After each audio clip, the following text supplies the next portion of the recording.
First of all, the corruption in Venezuela is seen in 73 countries of the world. We have we've seen hundreds of cases that we have documented over the years, more than 500, 600 cases in various countries.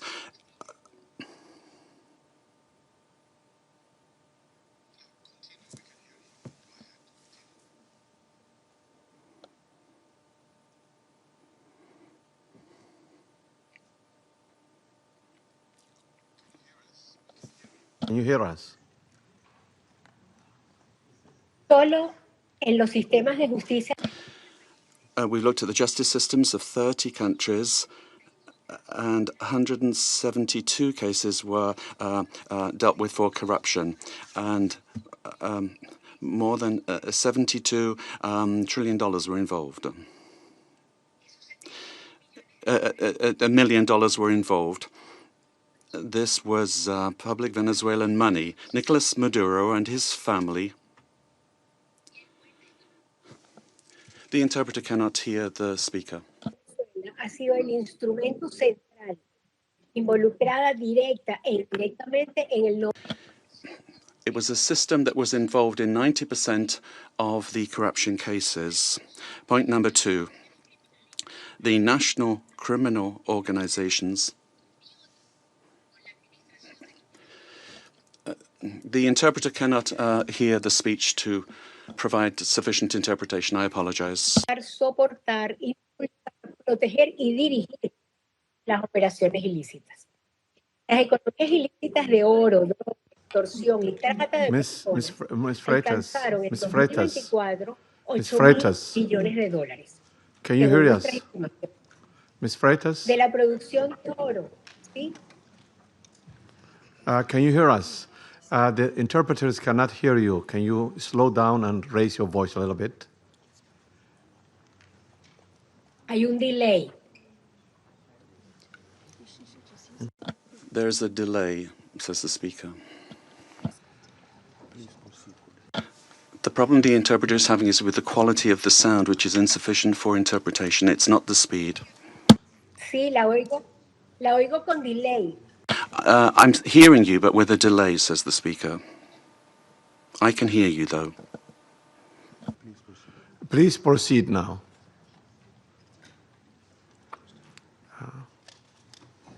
Okay, perfecto. Very well.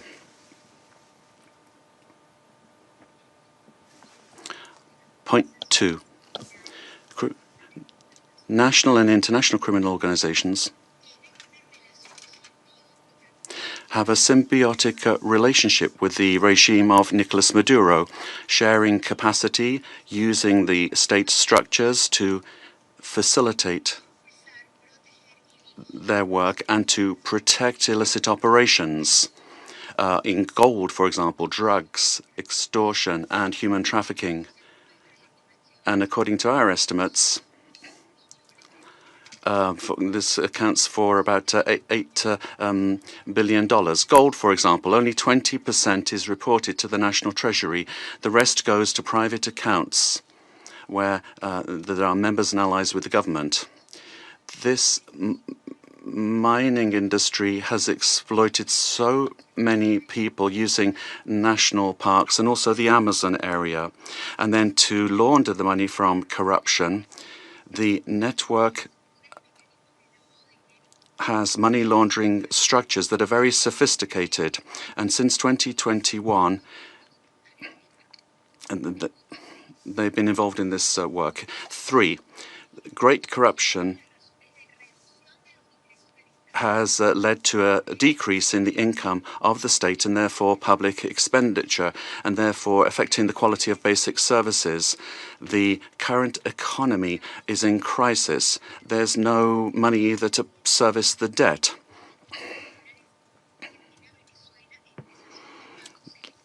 And Venezuela has been in technical default since 2017. We owe more than $15 million. 4, Venezuelans have had to learn to live with just a few hours of electricity per day in very many parts of the country. And we've learned to protect ourselves from daily extortion from the armed Colombian groups or the organized crime groups, but also elements of the state. So many families only have one meal per day below the calories that they need, affecting their nutrition, which is getting worse day by day. Humanitarian programs are not sufficient.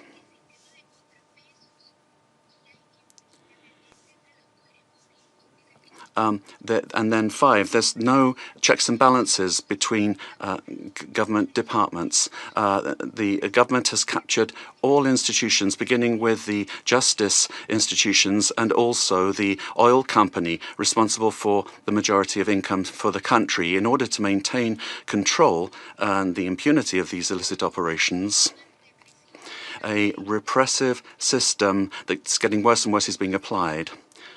And to date, there are more than 1,000 political prisoners. At the end of the year, 26 people died during torture or because a lack of medical care.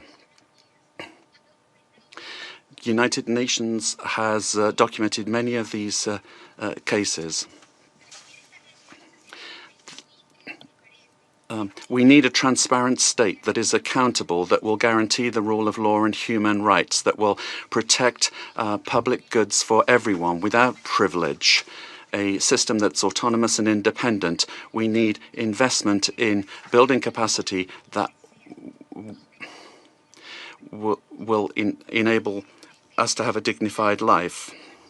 We must respect the will of the Venezuelan people to live in peace and democracy. And finally, a request to you. Freedom for all political prisoners in the country. Thank you very much. I thank to Ms. Freitas for her briefing. I now give the floor to those council members who wish to make statements. I give the floor to the representative of Colombia. Mr. President, Colombia would like to thank Somalia in your quality as President of the Security Council for having quickly responded to our request to convene this emergency meeting, as well as thanking China and Russia for their support for holding of this meeting. And we wish you, Mr. President, a successful month managing the work of the Council at a particularly delicate time for international peace and security. I'd also like to thank Undersecretary General for Political Affairs and Peace Building of the United Nations and the invited briefers. We thank them all for their briefings. This is the first time Colombia is taking the floor in the Security Council as a non-permanent member for the period 2026-2027. Colombia is taking on this responsibility with a deep sense of duty, and we are going to do this from the first day, defending international law and the purposes and principles enshrined in the United Nations Charter. International peace and security, the peaceful settlement of disputes, the prohibition of the use of force, sovereign equality, respect for the territorial integrity and political independence of all states. Colombia condemns categorically the events that occurred in the early morning of the 3rd of January in Venezuela, where we saw multiple explosions and air activity over Caracas and other areas of the country as part of a military attack carried out by the United States, which included bombings of civilian and military infrastructure, creating panic amongst the population. All of this represents clear violations of the sovereignty, political independence, and the territorial integrity of Venezuela. There is no justification whatsoever under any circumstances for the unilateral use of force to commit an act of aggression. Such actions constitute a serious violation of international law and the United Nations Charter, including the prohibition on the use or the threat of the use of force, the principle of the respect for sovereignty and the full authority of states over their territory, including their natural resources, the territorial integrity of states, and the principles of collective defense, particularly when they directly endanger the population and civilian assets. Defending these principles is not an option. Indeed, it's a common obligation that we have in order to preserve international peace and security.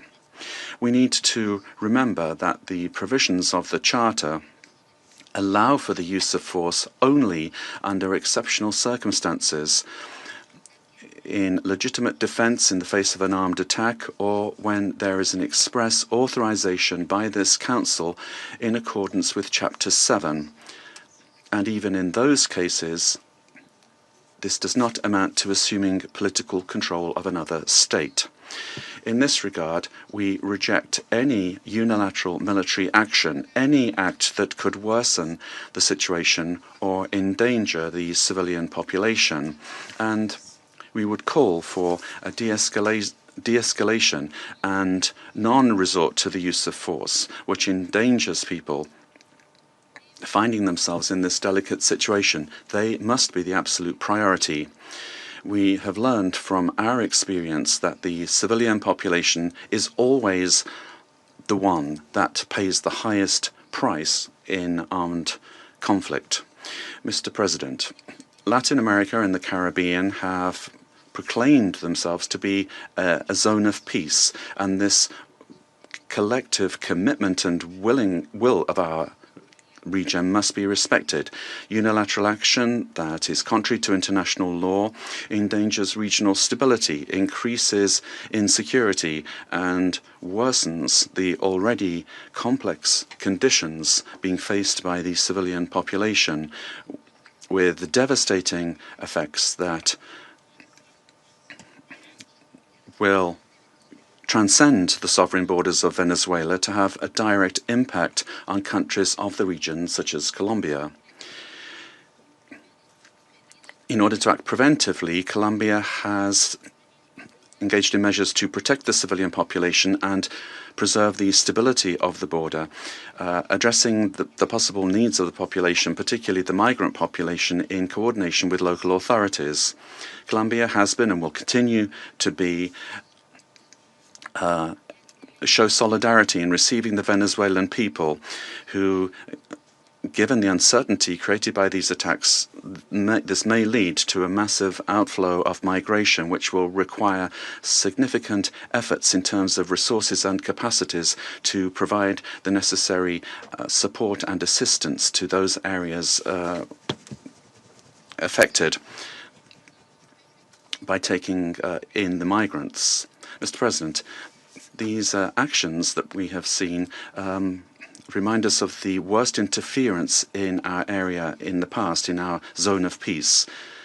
And it calls to mind the commitment that we have as states to resolve our differences peacefully through dialogue and negotiation or other forms of peaceful settlement, in full accordance with international law and with its instruments to which we have subscribed at the hemispheric and regional levels, such as the Charter of the Organization of American States. It's also important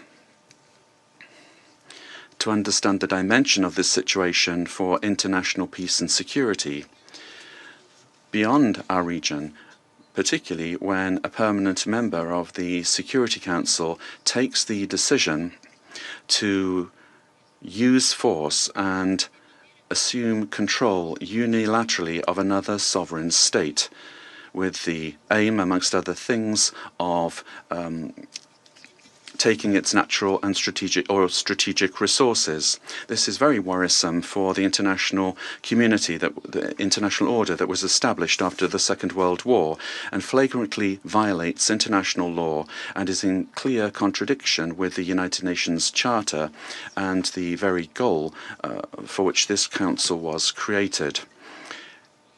If a country, and particularly a country that is a permanent member of this council, disregards international law that we designed in San Francisco, what then is the role of this council, and where are the foundations for international peace and security? We are accepting that the law and the interests of the strongest prevail over multilateralism and over agreements that we have forged with dialogue and diplomacy in this very chamber.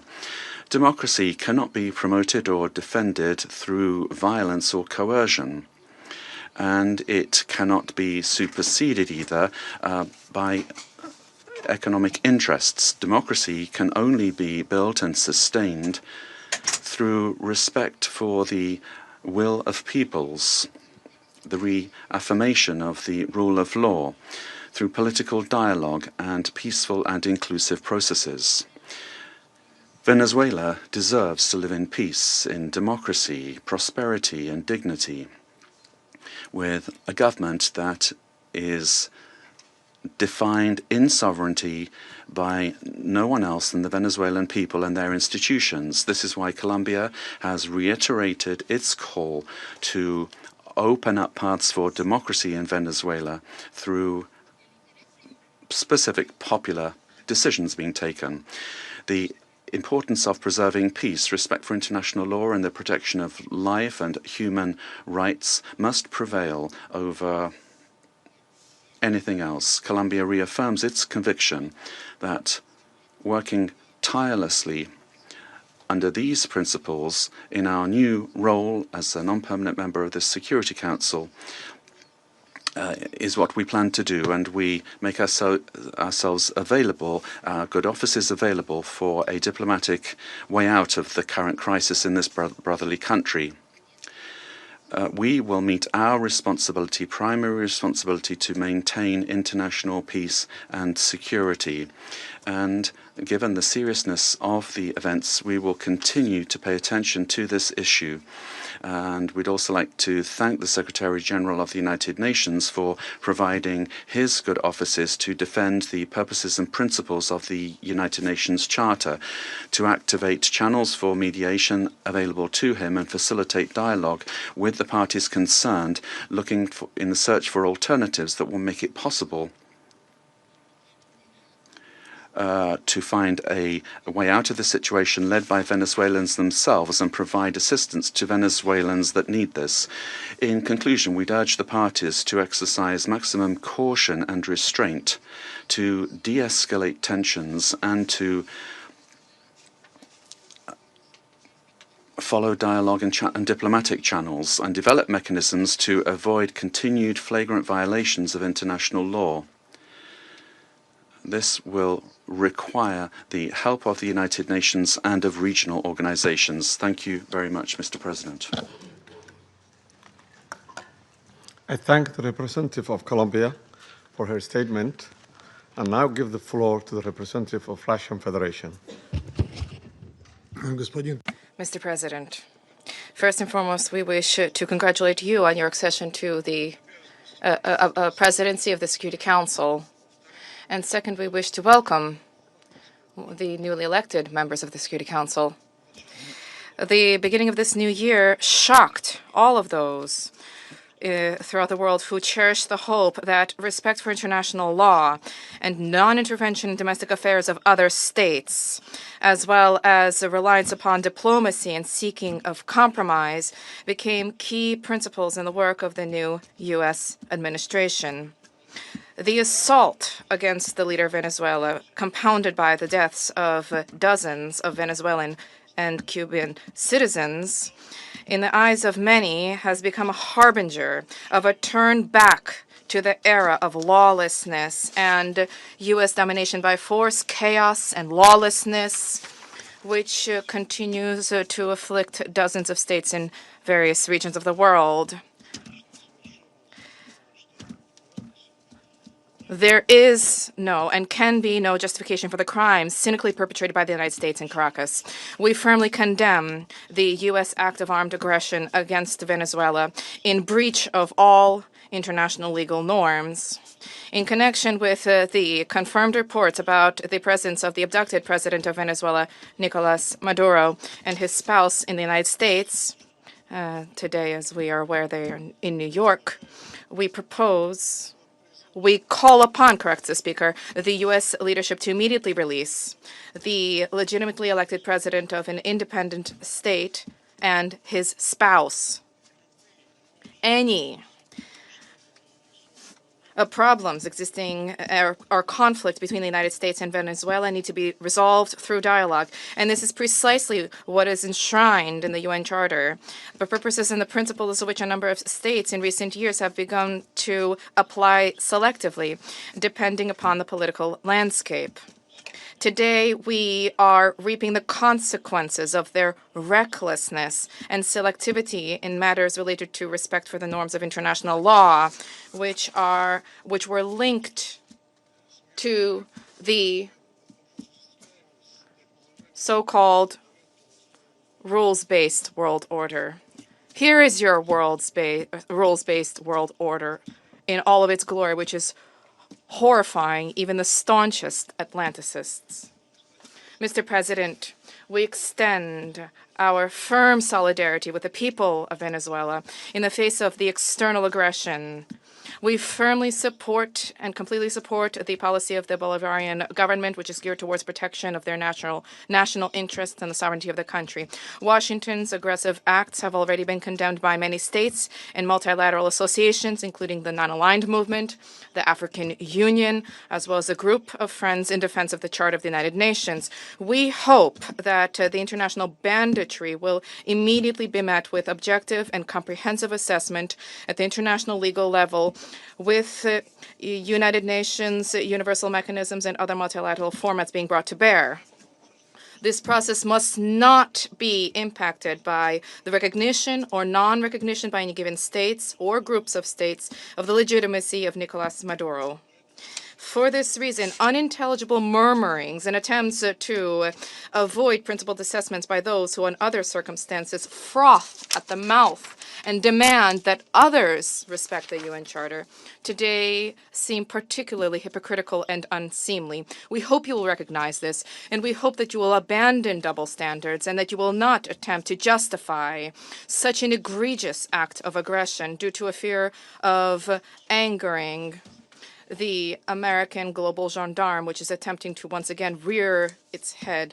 We are particularly appalled by the unparalleled cynicism with which Washington did not even attempt to conceal the true aims of its criminal operation, namely the establishment of unbridled control over Venezuela's natural resources and the assertion of their hegemonical ambitions in Latin America.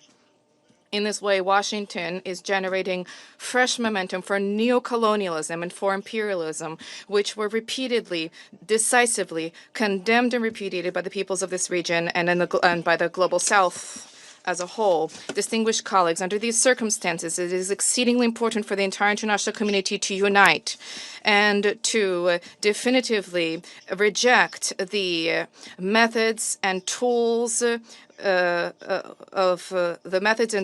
U.S. military foreign policy, which have been demonstrated in the case of Venezuela. This is the only way it is possible to compel Washington to revisit and to abandon their dangerous misconceptions. As we stated during previous meetings on Venezuela, the bell now tolls across the region, ringing for every country of the Western Hemisphere.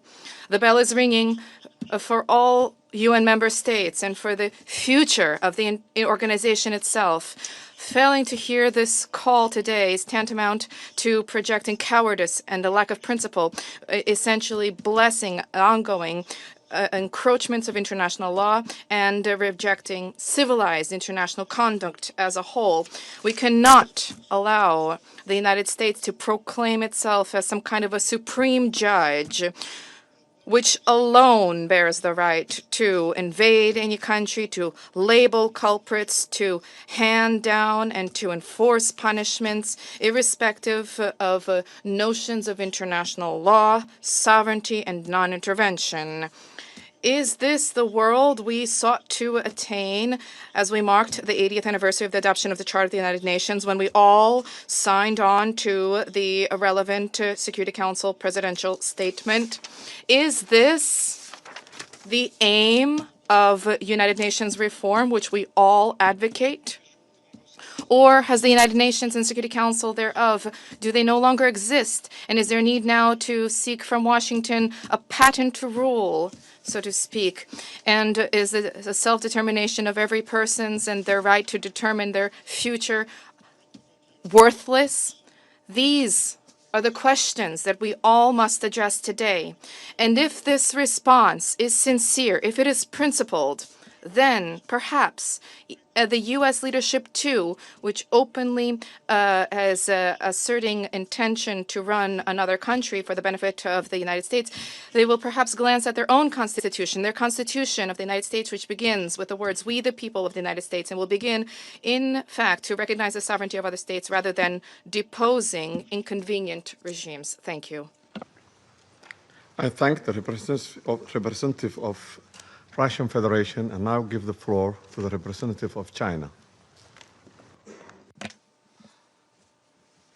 President, China supports the Security Council holding an emergency meeting regarding the United States military strikes on Venezuela. And thanks USG DiCarlo for reading out the briefing of the Secretary General Guterres.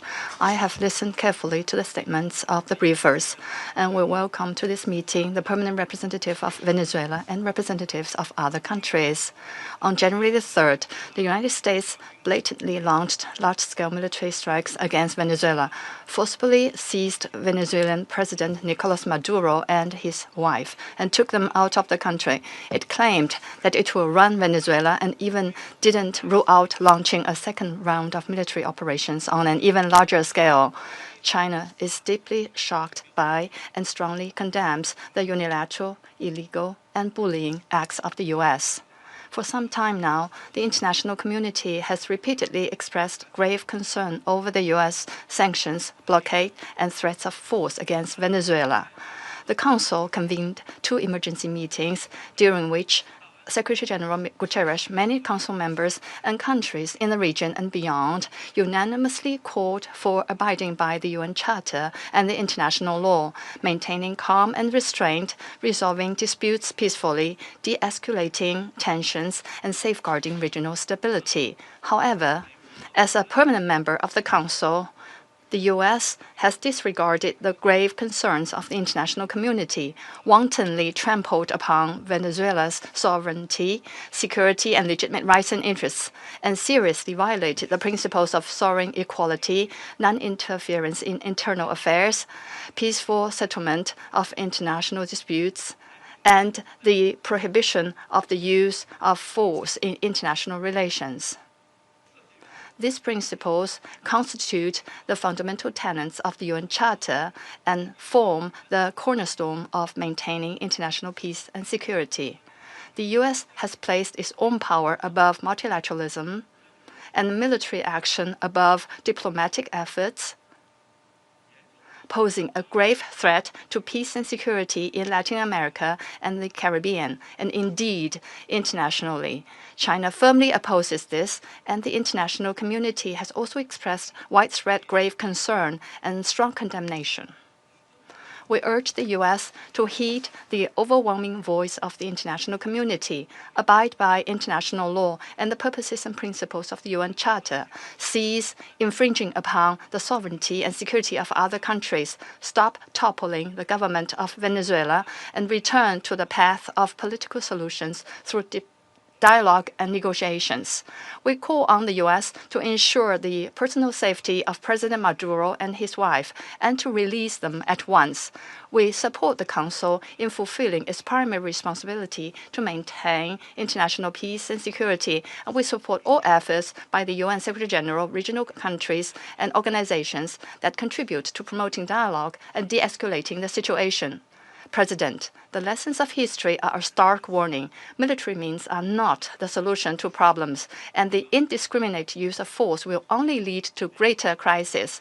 The U.S. bypassed the Council to launch military operations against Iraq, blatantly attacked Iran's nuclear facilities, and imposed economic sanctions, military strikes, and even armed occupations on multiple countries in Latin America and the Caribbean.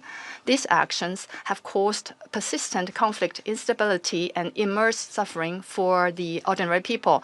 Did these actions bring peace and stability? Did they bring development and prosperity? The international community sees this clearly. Venezuela is an independent sovereign state with every right to defend its sovereignty and national dignity.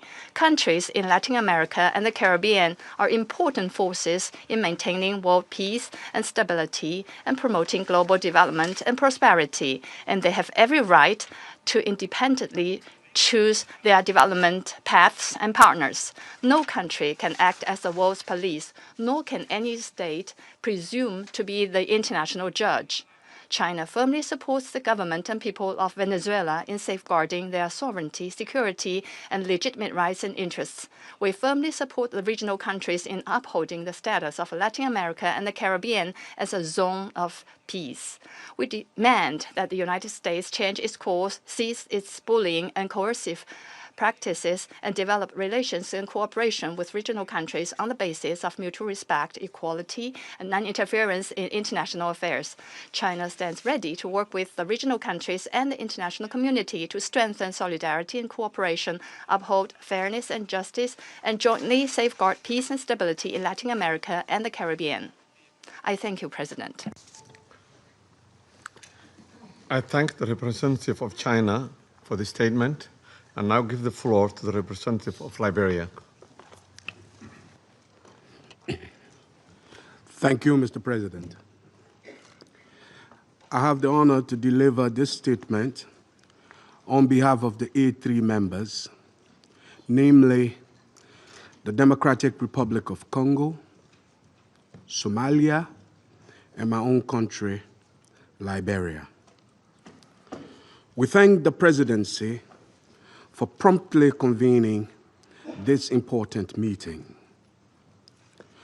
We congratulate Somalia on assuming the presidency of the Security Council this month and warmly welcome all new members. The A3 appreciates USG DiCarlo's comprehensive briefing and listened carefully to the remarks offered by civil society representatives. We also welcome the representative of Venezuela and the representatives of the region to this meeting. Mr. President, the A3 aligns itself with the recent communique of the African Union on the situation in the Bolivarian Republic of Venezuela and continues to monitor developments there with deep concerns. In particular, we note reports regarding the detention of President Nicolás Maduro and his wife and incidents involving Venezuelan institutions. Such developments present serious challenges not only to Venezuela's internal stability, but also underscore the imperative to safeguard the broader peace and security of the region. The A3 remains steadfast in its commitment to the fundamental principles of international law, including the full respect for the sovereignty and territorial integrity of states as enshrined in the Charter of the United Nations in the interest of regional stability and international peace. We believe These are essential foundations for international cooperation and peaceful coexistence. Our position underscores the importance of dialogue, the peaceful settlement of disputes, and respect for constitutional and institutional frameworks. Mr. President, the complex situation in Venezuela requires a comprehensive response that is both inclusive and nationally owned. We continue to hold that a sustainable and peaceful resolution can only be found through constructive dialogue among Venezuelans themselves, with genuine respect for the aspiration and rights of the Venezuelan people, and with the constructive support of the international community. The A3 expresses its solidarity with the people of Venezuela and reiterates the African Union's commitment to peace, stability, and mutual respect among nations and regions. It's important for all parties, both within Venezuela and in the broader international community, to exercise restraint and responsibility, upholding international law and avoiding any action that could escalate tension or threaten regional stability. The A3 stands ready to support all efforts within this Council and in cooperation with regional partners to facilitate a peaceful, inclusive, and lasting resolution to the situation in Venezuela. I thank you. I thank the representative of Liberia for the statement, and now give the floor to the representative of the United States. Mr. President, thank you for chairing. And I particularly want to thank you, Mr. Freitas, for your briefing. And I'll point out that Mr. Freitas is in exile, having fled the regime. Thank you for your courage, and thank you for shedding a light on the true atrocities of the illegitimate Maduro regime. This past weekend, colleagues, the United States successfully carried out a surgical law enforcement operation facilitated by the U.S. military against two indicted fugitives of American justice, narco-terrorist Nicolás Maduro and Celia Flores. Colleagues, Nicolás Maduro is responsible for attacks on the people of the United States, for destabilizing the Western Hemisphere, and illegitimately repressing the people of Venezuela. As Secretary Rubio has said, there is no war against Venezuela or its people. We are not occupying a country. This was a law enforcement operation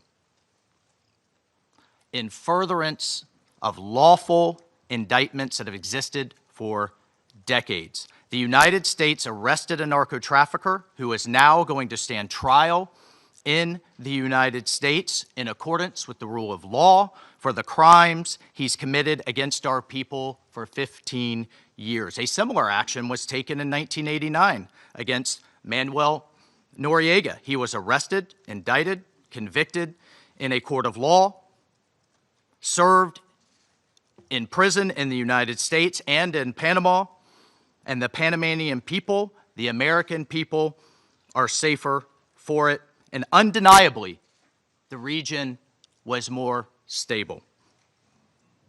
This law enforcement action was directed consistent with the President of the United States' responsibility as Commander-in-Chief to protect Americans at home and abroad against a fugitive who is directly responsible for narcoterrorism that has killed hundreds of thousands of Americans and created destabilizing violence throughout our hemisphere. Nicolás Maduro and his co-defendant, Celia Flores, have been transferred here to the United States to stand trial for their crimes. Maduro was indicted by a grand jury in the Southern District of New York and faces very serious criminal charges for his involvement in a wide-ranging conspiracy to conduct narcoterrorism, to traffic cocaine and other drugs, and conducting international weapons trafficking. The overwhelming evidence of his crimes will be presented openly in U.S. court proceedings. Colleagues, Maduro is not just an indicted drug trafficker. He was an illegitimate so-called president. He was not a head of state. For years, Maduro and his cronies have manipulated Venezuela's electoral system to maintain their illegitimate grip on power. In fact, just 2 years ago, in 2024, a UN panel of experts report found that the election in that year was absolutely and completely a farce and fell well short of the most basic transparency and integrity measures essential to upholding credible elections. If the UN and the United Nations in this body confers legitimacy on an illegitimate narco-terrorist and the same treatment in this charter of a democratically elected president or head of state, what kind of organization is this?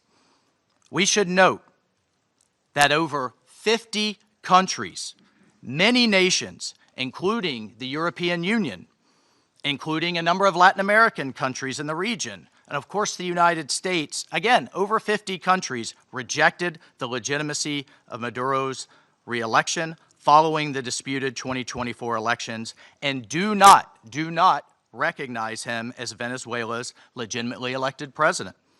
Maduro unlawfully refused to peacefully cede power after the Venezuelan people voted him out of office in the 2024 election. So therefore, Maduro was a fugitive from justice. He is the head of a vicious foreign terrorist organization, Cartel de los Soles. This regime-sponsored enterprise coordinates with and relies on other vicious criminal organizations, namely Tren de Aragua, again, among others, to carry out its objective of using illegal narcotics as a weapon against the United States. And for its part, Tren de Aragua is a designated foreign terrorist organization with thousands of members, many of whom have unlawfully infiltrated the United States and are conducting irregular warfare and undertaking hostile actions against the American people and against the United States. It's terrorizing criminals commit brutal crimes, including murders, kidnappings, extortions, and human, drug, and weapons trafficking. This administration, President Trump, will not stand for it. In fact, in March of 2025, President Trump declared that Tren de Aragua is quote, Tren de Aragua is undertaking hostile actions and conducting irregular warfare against the territory of the United States, both directly and at the direction, clandestine or otherwise, of the Maduro regime in Venezuela. Maduro and his cronies have partnered with some of the most violent and prolific drug traffickers and narco-terrorists in the world for decades, facilitating the flood of illegal drugs coming in the United States, estimated to be several hundred tons annually. He has become rich, incredibly wealthy, off the misery of untold numbers of Americans, Venezuelans, and others, aiding and abetting international terrorist organizations like Hezbollah, coordinating with corrupt Iranian officials, and other malign actors to influence not only the region, but to malignly influence the United States. In fact, in its own 2025 World Drug Report, the United Nations Office on Drugs and Crime identified Venezuela as a key trafficking route in the Western Hemisphere for illegal drugs, predominantly cocaine, entering the United States and increasingly Europe. As Secretary Rubio stated just yesterday, this is the Western Hemisphere. This is where we live. And we're not going to allow the Western Hemisphere to be used as a base of operation for our nation's adversaries and competitors and rivals of the United States. You can't turn Venezuela into the operating hub for Iran, for Hezbollah, for gangs, for Cuban intelligence agents, and other malign actors that control that country. You cannot continue to have the largest energy reserves in the world under the control of adversaries of the United States, under the control of illegitimate leaders, and not benefiting the people of Venezuela, and stolen by a handful of oligarchs inside of Venezuela. But it doesn't stop there. Numerous UN and international human rights organizations have issued reports documenting serious human rights abuses by the Maduro regime, including reports of extrajudicial killings, political prisoners, torture, and arbitrary and unlawful detentions. In fact, over 8 million Venezuelans have fled the country, destabilizing their neighbors in the region and creating the world's largest refugee crisis. Members of this council, colleagues, the United States wants a better future for Venezuela. We believe a better future for the people of Venezuela and for the people of the region and the world is stabilizing the region and making the neighborhood that we live in a much better and safer place. And this is why millions of Venezuelans that have fled this brutal regime are celebrating and cheering around the world as this body pontificates, including those celebrating are including in my home state of Florida, where hundreds of thousands of Venezuelans have fled this regime's brutality. I want to reiterate, President Trump gave diplomacy a chance. He offered Maduro multiple off-ramps. He tried to de-escalate. Maduro refused to take them. President Trump made it clear that the narco-terrorism must stop, and yet it continued. The United States will not waver in our actions to protect Americans from the scourge of narco-terrorism and seeks peace, liberty, and justice for the great people of Venezuela. I thank you, Mr. President. I thank the representative of the United States and now give the floor to the representative of Panama. Gracias, señor. Thank you, Mr. President. We'd like to extend a warm welcome to the representatives of Bahrain, Colombia, Liberia, Latvia, and the Democratic Republic of Congo, and who have joined the Security Council as elected members and who are joining us today in the chamber. And we congratulate Somalia on assuming the presidency of the Security Council this month. We'd like to thank Under Secretary General for Political Affairs, Rosemarie DiCarlo, for her detailed report representing Secretary General Antonio Guterres. She's briefed us on the situation under discussion today. We're also very grateful for the very valuable presentations by Mr. Jeffrey Sachs and Ms. Mercedes de Freitas. In this context, the Republic of Panama would like to refer to the situation that has taken place in the territory of the Bolivarian Republic of Venezuela, which is of concern due to its possible impact on peace and regional stability. However, in the light of the unfortunate reality of the facts that we have seen, we now need to turn our attention constructively towards the future of Venezuela. However, it's important to point out that in terms of a constant principle of our foreign policy, Panama would like to reiterate our unfailing commitment to multilateralism, to the sovereignty of states, and to the unrestricted respect for international law, especially the principles enshrined in the United Nations Charter, including non-intervention, respect for territorial integrity, and the prohibition of the use of force. This is mentioned in Article 2 of the United Nations Charter. These principles are, and they continue to be, the indispensable framework for the peaceful coexistence between nations. Panama also believes it's necessary to highlight that the situation Venezuela is facing is unfolding in an environment marked by the disregard for the will of its people, as well as by a sustained erosion of democratic institutions.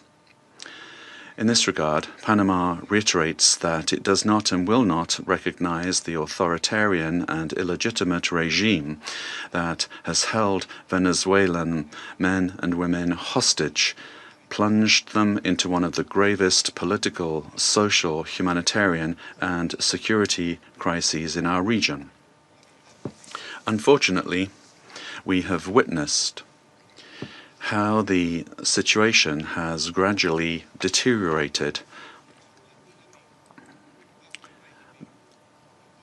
under the regime, especially over the last year, with increased systemic erosion of democracy, the hollowing out of institutions, and the rise of authoritarian and repressive practices, which have contributed to an unfortunate outcome and therefore cannot be ignored by the international community. In particular, it is essential to call for the unconditional release of persons detained for political reasons.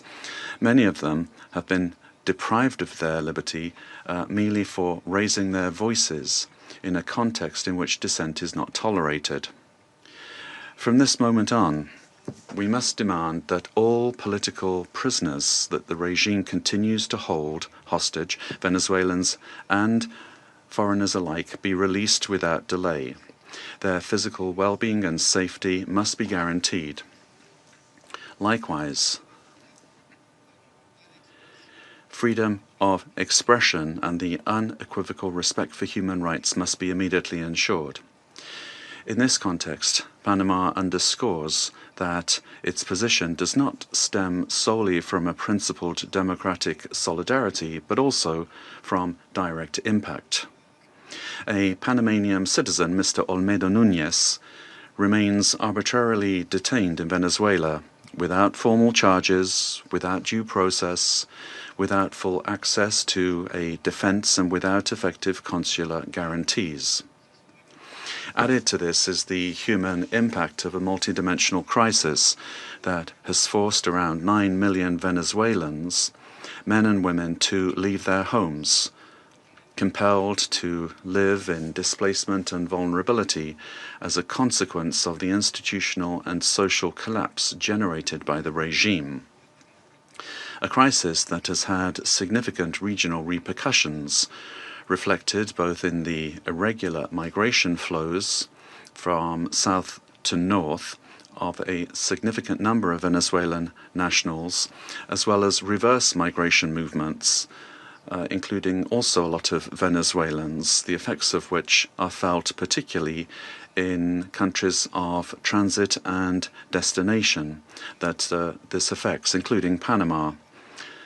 And this has decisively contributed to illegal migration.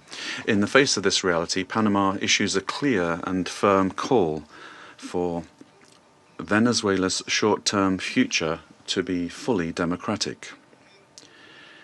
Power emanates from the people, and as stated by His Excellency, the President of the Republic of Panama, José Raúl Molino, The people, the true sovereign, have already spoken at the polls, granting an indisputable victory with 70% of the votes on July 28, 2024, to the opposition candidate, Mr. Edmundo González Urrutia, as well as to Maria Corina Machado, who was prevented by the regime from running despite having won the primary with 93% of the votes on October 22, 2023.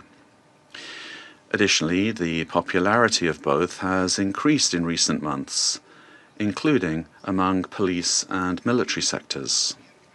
The elected government has the teams and work programs ready to be implemented immediately, guaranteeing an orderly transition that provides the rule of law, respect for human rights, and confidence.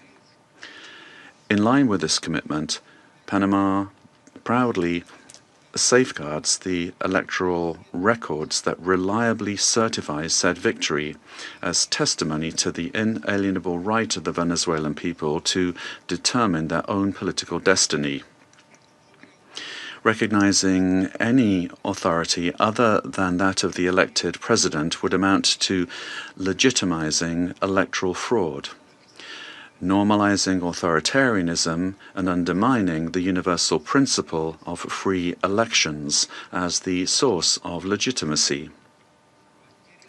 Likewise, any attempt to establish a permanent government headed by figures from the repressive apparatus, such as Delcy Rodriguez, would constitute continuity of the system and not a genuine transition.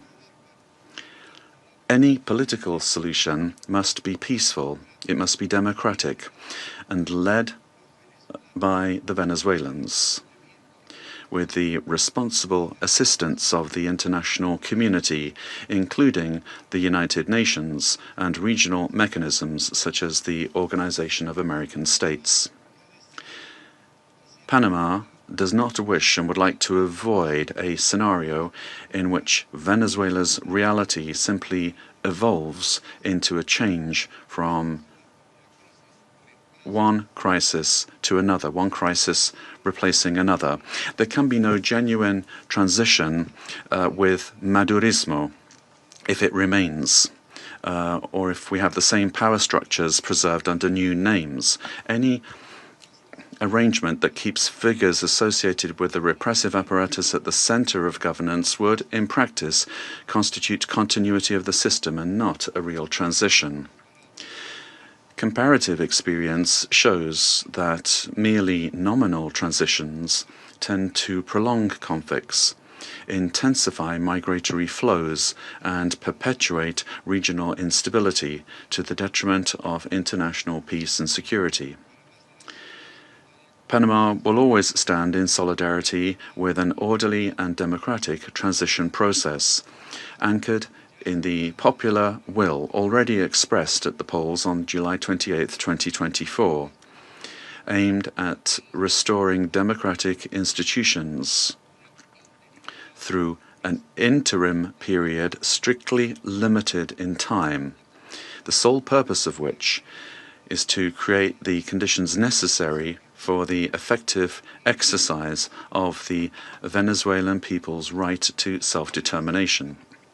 As a country that recovered its democracy and sovereignty, Panama can state clearly that there can be no peace without legitimacy, nor legitimacy without democracy, and that every democracy is ultimately based on respect for the popular will.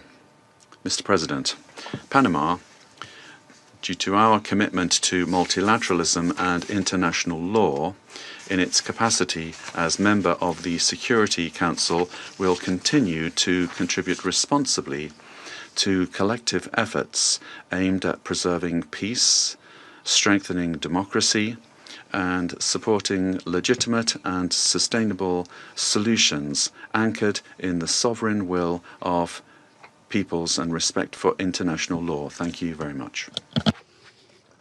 I thank the representative of Panama for the statement and now give the floor to the representative of Latvia. Thank you, Mr. President. At the outset, I would like to congratulate Somalia on assuming the presidency of the United Nations Security Council in January, and wish you all success. Latvia takes its seat on the Council with a profound sense of honor and responsibility for this role. And let me thank Under-Secretary General Rosemarie DiCarlo for today's briefing on behalf of the Secretary General, and I thank the invited briefers. The Security Council bears primary responsibility for the global efforts to uphold peace, security, and rule of law worldwide. Latvia recalls that under all circumstances, the principles of international law and the UN Charter must be upheld. All efforts now focus on ensuring de-escalation and stability in Venezuela based on inclusive dialogue and broad societal support. Latvia encourages all relevant actors to prioritize diplomatic efforts and work collectively towards a peaceful, democratic, and sustainable future for Venezuela. Latvia stands in solidarity with the people of Venezuela and their right to freedom and democracy, rights that were not respected by the Maduro regime during 2024 presidential elections and before, and which remain unmet to this day. The regime of Nicolás Maduro was rooted in mass repression, corruption, organized crime, including drug trafficking, and posed a grave threat to security of the region and the world. It has repeatedly violated the UN Charter and undermined international law, including through open support for Russia's aggression against Ukraine. The Maduro regime does not represent the will of the Venezuelan people and has relied on widespread, systematic repressions of human rights across the country to maintain power. 8 million Venezuelans have been forced to flee the country since 2014. Latvia also remains committed to working jointly together with partners to counter global transnational organized crime networks, including in Latin America and Caribbean. Such criminal activities place the lives of countless people at grave risk, particularly women and children. Addressing these challenges requires sustained cooperation in full respect of international law. Latvia continues to closely monitor the situation in Venezuela and stands prepared to continue working with its partners to support a peaceful, democratic, and just transition that reflects the aspirations of the Venezuelan people. And I thank you. I thank the representative of Latvia for her statement, and now give the floor to the representative of Denmark. Thank you, Mr. President. And let me also thank Under-Secretary General DiCarlo for her briefing on behalf of the Secretary General. We also listened carefully to the briefing by Ms. de Freitas and Mr. Sachs. Mr. President, Denmark joins the Secretary General in expressing deep concern over the evolving situation in Venezuela. Since this Council met to discuss the situation 2 weeks ago, we have seen a drastic escalation, culminating in a large-scale military operation on January 3rd. At our last meeting, Denmark urged all actors to strictly adhere to international law and to de-escalate tensions and exercise the necessary restraint. Today, we echo the Secretary General in his concern regarding the worrying implications of this military action. Independent of the situation in Venezuela, these developments constitute a dangerous precedent. International law and the UN Charter, as a pillar of the international security architecture, must be respected by all states. Denmark recalls the foundational principle of international law that forbids states from threatening or using force against another state's territorial integrity and political independence. This imperative is enshrined in Article 2, Paragraph 4 of the UN Charter. Members of the UN Security Council have a special responsibility to uphold these principles. The principles of sovereignty, political independence, and territorial integrity must be respected. The inviolability of borders is not up for negotiation. These are universal, sacrosanct principles enshrined in international law. They apply everywhere. Mr. President, once again, Denmark calls on all parties to urgently de-escalate tensions that could threaten peace and stability in the region and beyond. International disputes should be settled by peaceful means, as stated in the UN Charter. We further call on all parties to exercise maximum restraint and to engage in dialogue and diplomacy. Denmark takes note of official statements from the United States government stating that the military operations are to combat drug trafficking and stem the illicit flow of illegal narcotics. Denmark shares the priority of combating organized crime and drug trafficking, while reiterating that counter-narcotic efforts, as all other efforts, must be conducted in strict accordance with international law, including the fundamental rules and principles of the UN Charter. Mr. President, against this backdrop, Denmark wishes to recall our solidarity with the people of Venezuela. Denmark does not recognize Nicolás Maduro as the legitimate president of Venezuela following the lack of transparency and integrity in the 2024 presidential elections, which failed to meet basic democratic standards. In Maduro's attempts to cling to power, his authoritarian regime grew increasingly oppressive. His regime bears responsibility for widespread and systematic violations of human rights against his fellow citizens, and he should be held accountable. The victims of the Maduro regime's alleged crimes against humanity have to be heard. The Venezuelan people have a right to democracy and self-determination exercised through peaceful, inclusive, and credible democratic processes, free from fear of political persecution, intimidation, or repression, and external political interference. This includes the rights of Venezuelans alone to determine their political, economic, and social future without coercion, pressure, or manipulation by external actors. No state should seek to influence political outcomes in Venezuela through the use or threat of force or through other means inconsistent with international law. Venezuela's future can be decided only by the Venezuelans. We call on all parties and stakeholders to come together for a negotiated and peaceful transition to democratic rule in a process led by and owned by Venezuelans. At this critical and uncertain time, it is imperative that all parties fully respect human rights and international law. Denmark remains committed to supporting Venezuela and the aspirations of its people on its path to lasting political stability. I thank you. I thank the representative of Denmark for her statement and now give the floor to the representative of the United Kingdom. Thank you, President. I congratulate Somalia on the assumption of the presidency of the Council for the month of January. And I thank our briefers for their remarks. Colleagues, the Venezuelan people have suffered for years. This Council now meets at a pivotal moment for Venezuela's future. Maduro's actions created extreme levels of poverty, violent repression, and failing basic services. His regime's rule precipitated a displacement crisis affecting the whole region.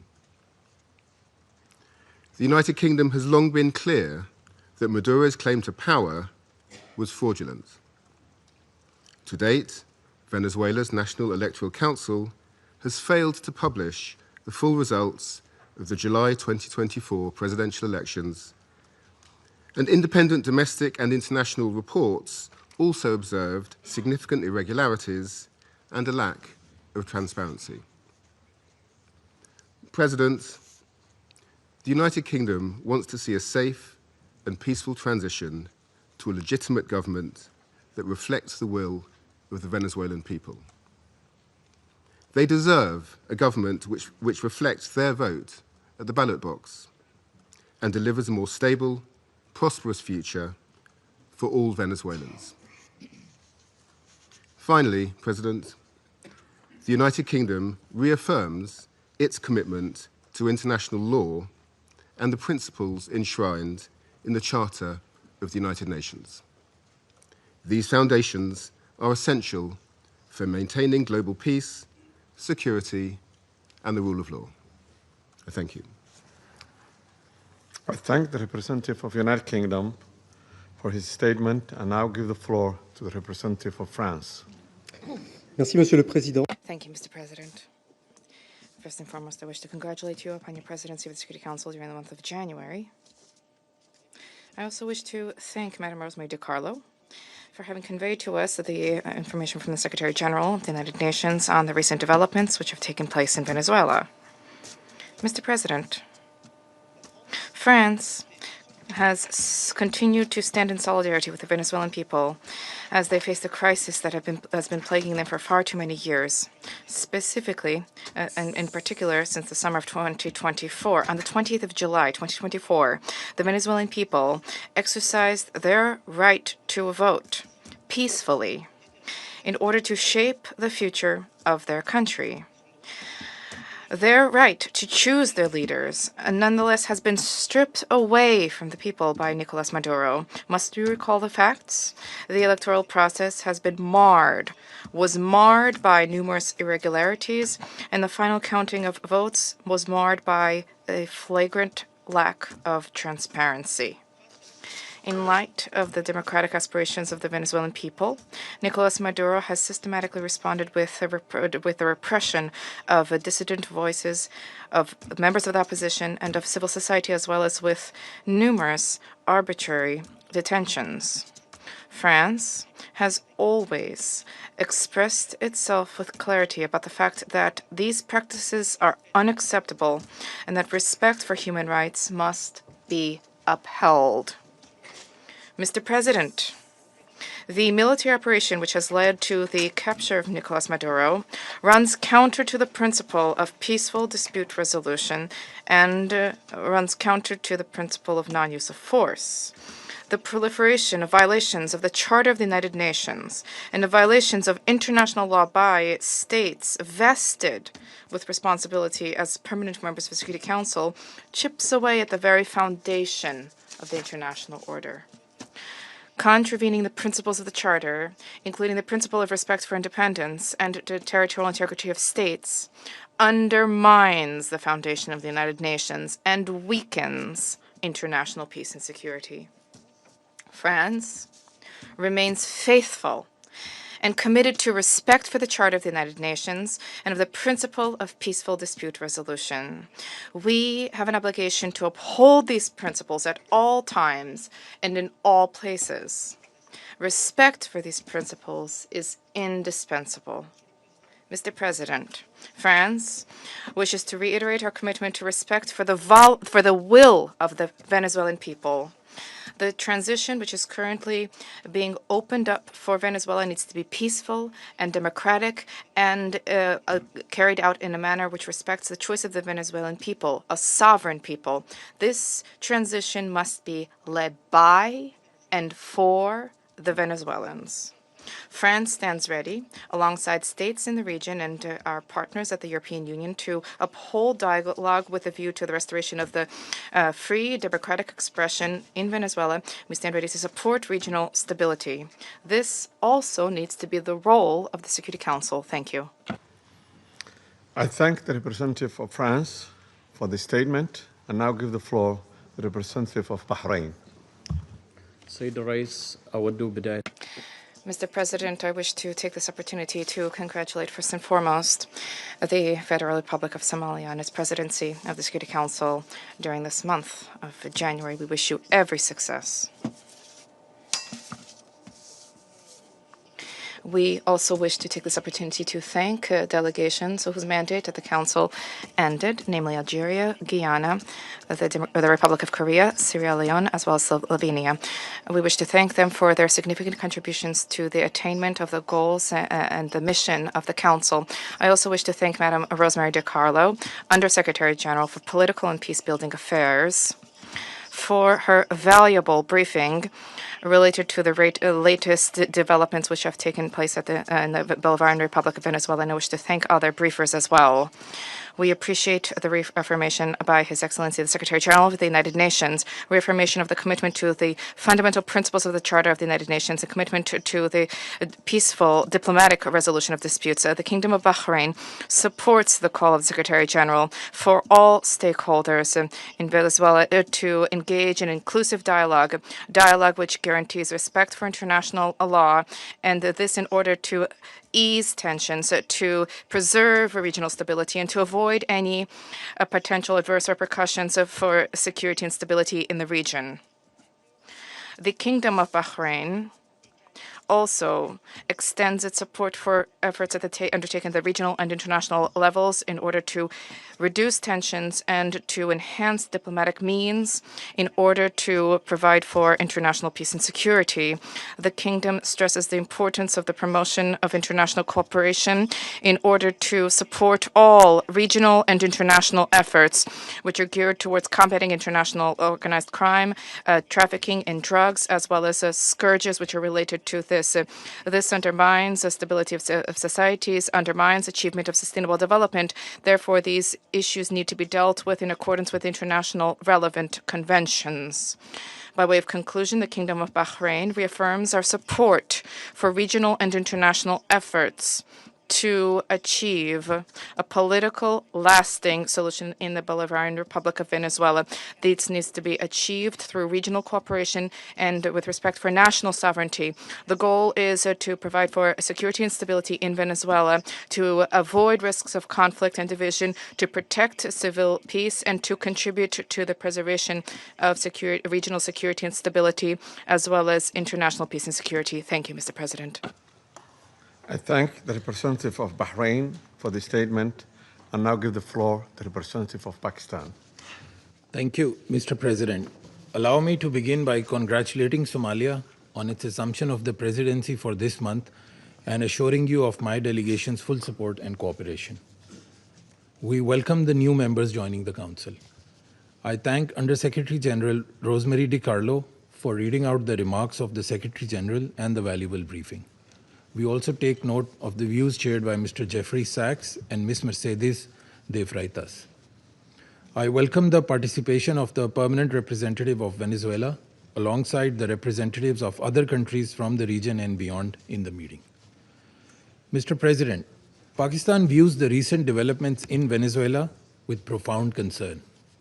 In a world already beset by multiple crises, escalating tensions and instability in the Caribbean do not augur well for regional and international peace and security. The UN Charter enjoins us to refrain from the threat or use of force against the territorial integrity or political independence of any state. The UN Charter also binds member states to sovereign equality, non-interference in the internal affairs of others, and settlement of international disputes by peaceful means. Unilateral military action contravenes these sacrosanct principles and the doctrine of sovereign immunity. Such actions set dangerous precedents that risk eroding the foundations of the global legal framework. They also fuel instability, which, as history has shown time and again, can lead to unpredictable and uncontrollable outcomes for years to come. Mr. President, at this critical juncture, the path forward must be one of dialogue and diplomacy. Durable solutions to political differences can only be found through peaceful means, with full respect for the will of the Venezuelan people, free from any external interference. We hope that Latin American and the Caribbean region, as a zone of peace, will remain free from conflict and confrontation and continue its march towards enhanced regional cooperation and improved prosperity for the people. We urge all parties to exercise maximum restraint, de-escalate tensions, pursue peaceful coexistence, refrain from any actions that could exacerbate the volatile situation, and engage in dialogue, including by utilizing the sincere offers of mediation. The good offices of the Secretary General also always remain available for that purpose. Lastly, Mr. President, I affirm Pakistan's commitment to contributing constructively to the discharge of the Security Council's primary responsibility for addressing the threat to international peace and security, by diffusing tensions, promoting Pacific settlement, and upholding respect for international law and the UN Charter. Peace and stability of Venezuela and the welfare and prosperity of its people, with full ownership, must be the overriding objective of all efforts. I thank you. I thank the representative of Pakistan for the statement and now give the floor to the representative of Greece.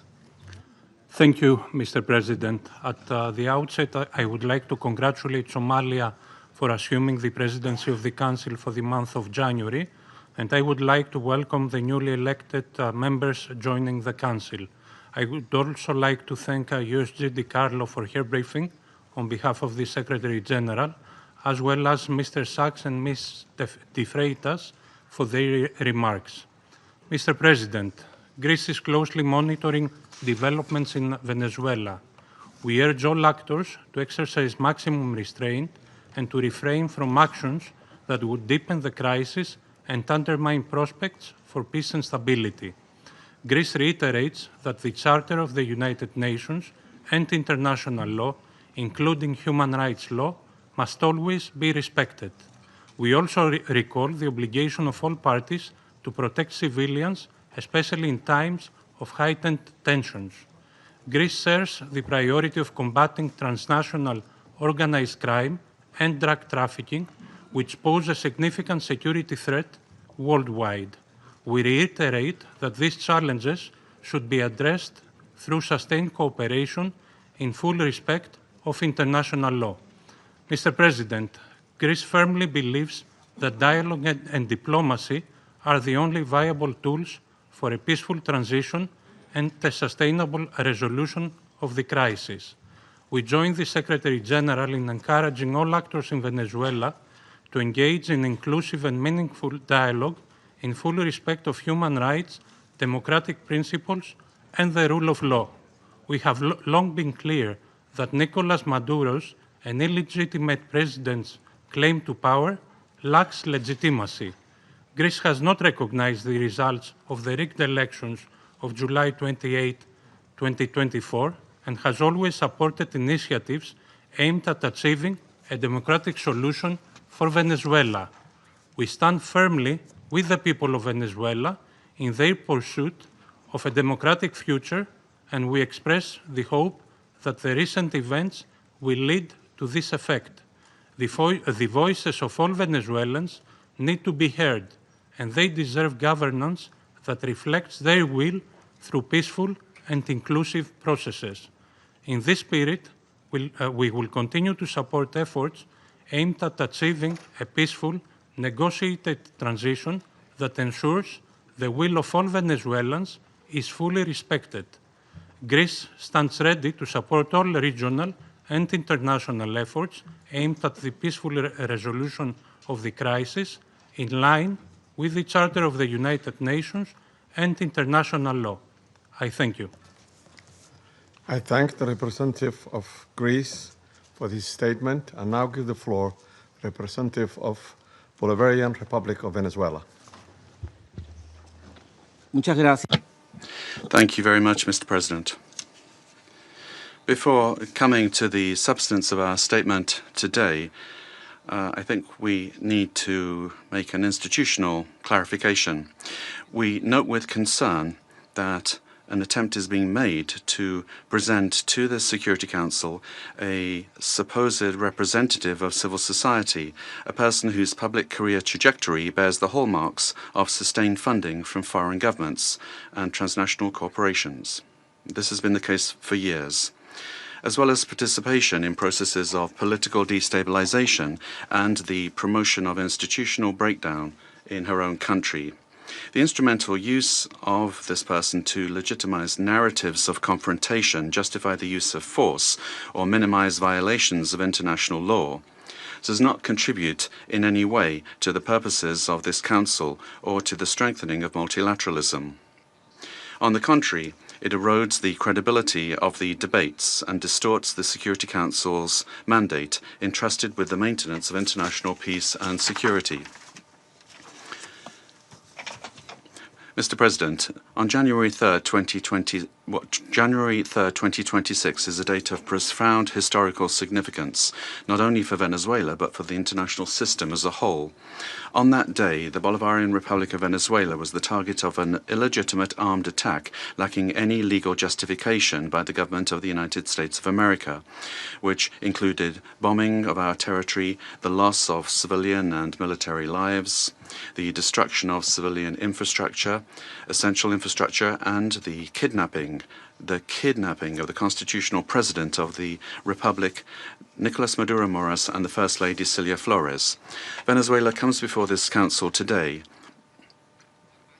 with a deep conviction that international peace can only be sustained if international law is respected without exception, without double standards, and without selective interpretations.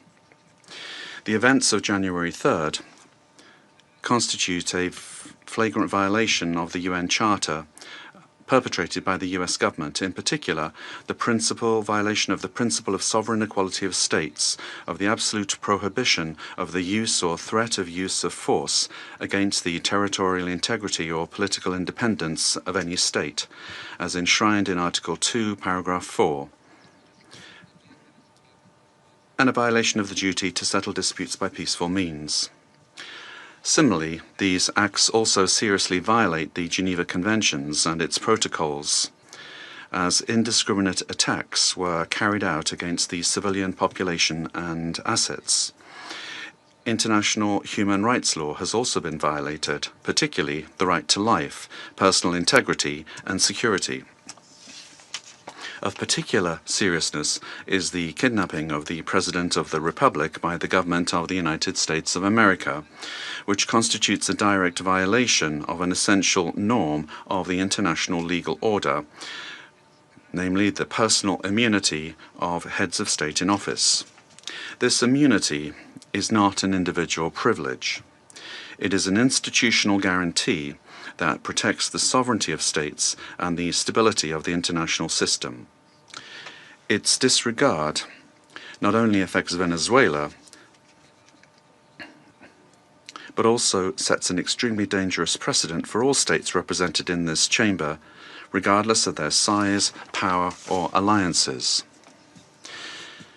Mr. President, General Assembly Resolution 3314 clearly defines as an act of aggression the bombing of the territory of one state by the armed forces of another state, as well as the invasion or occupation, even without formal annexation. The events we are denouncing here unequivocally fit this definition. In 2004, the International Court of Justice affirmed that occupation exists when a state exercises effective control, even without formal annexation or the continuous presence of troops. Security Council Resolution 242, for its part, emphasizes that the acquisition of territory by force is inadmissible, while General Assembly Resolution 2625 establishes that the territory of a state shall not be subject to military occupation as a result of the use of force in contravention of the UN Charter. Allowing such acts to go without an effective answer would amount to normalizing the replacement of law by might, while eroding the very foundations of the collective security system.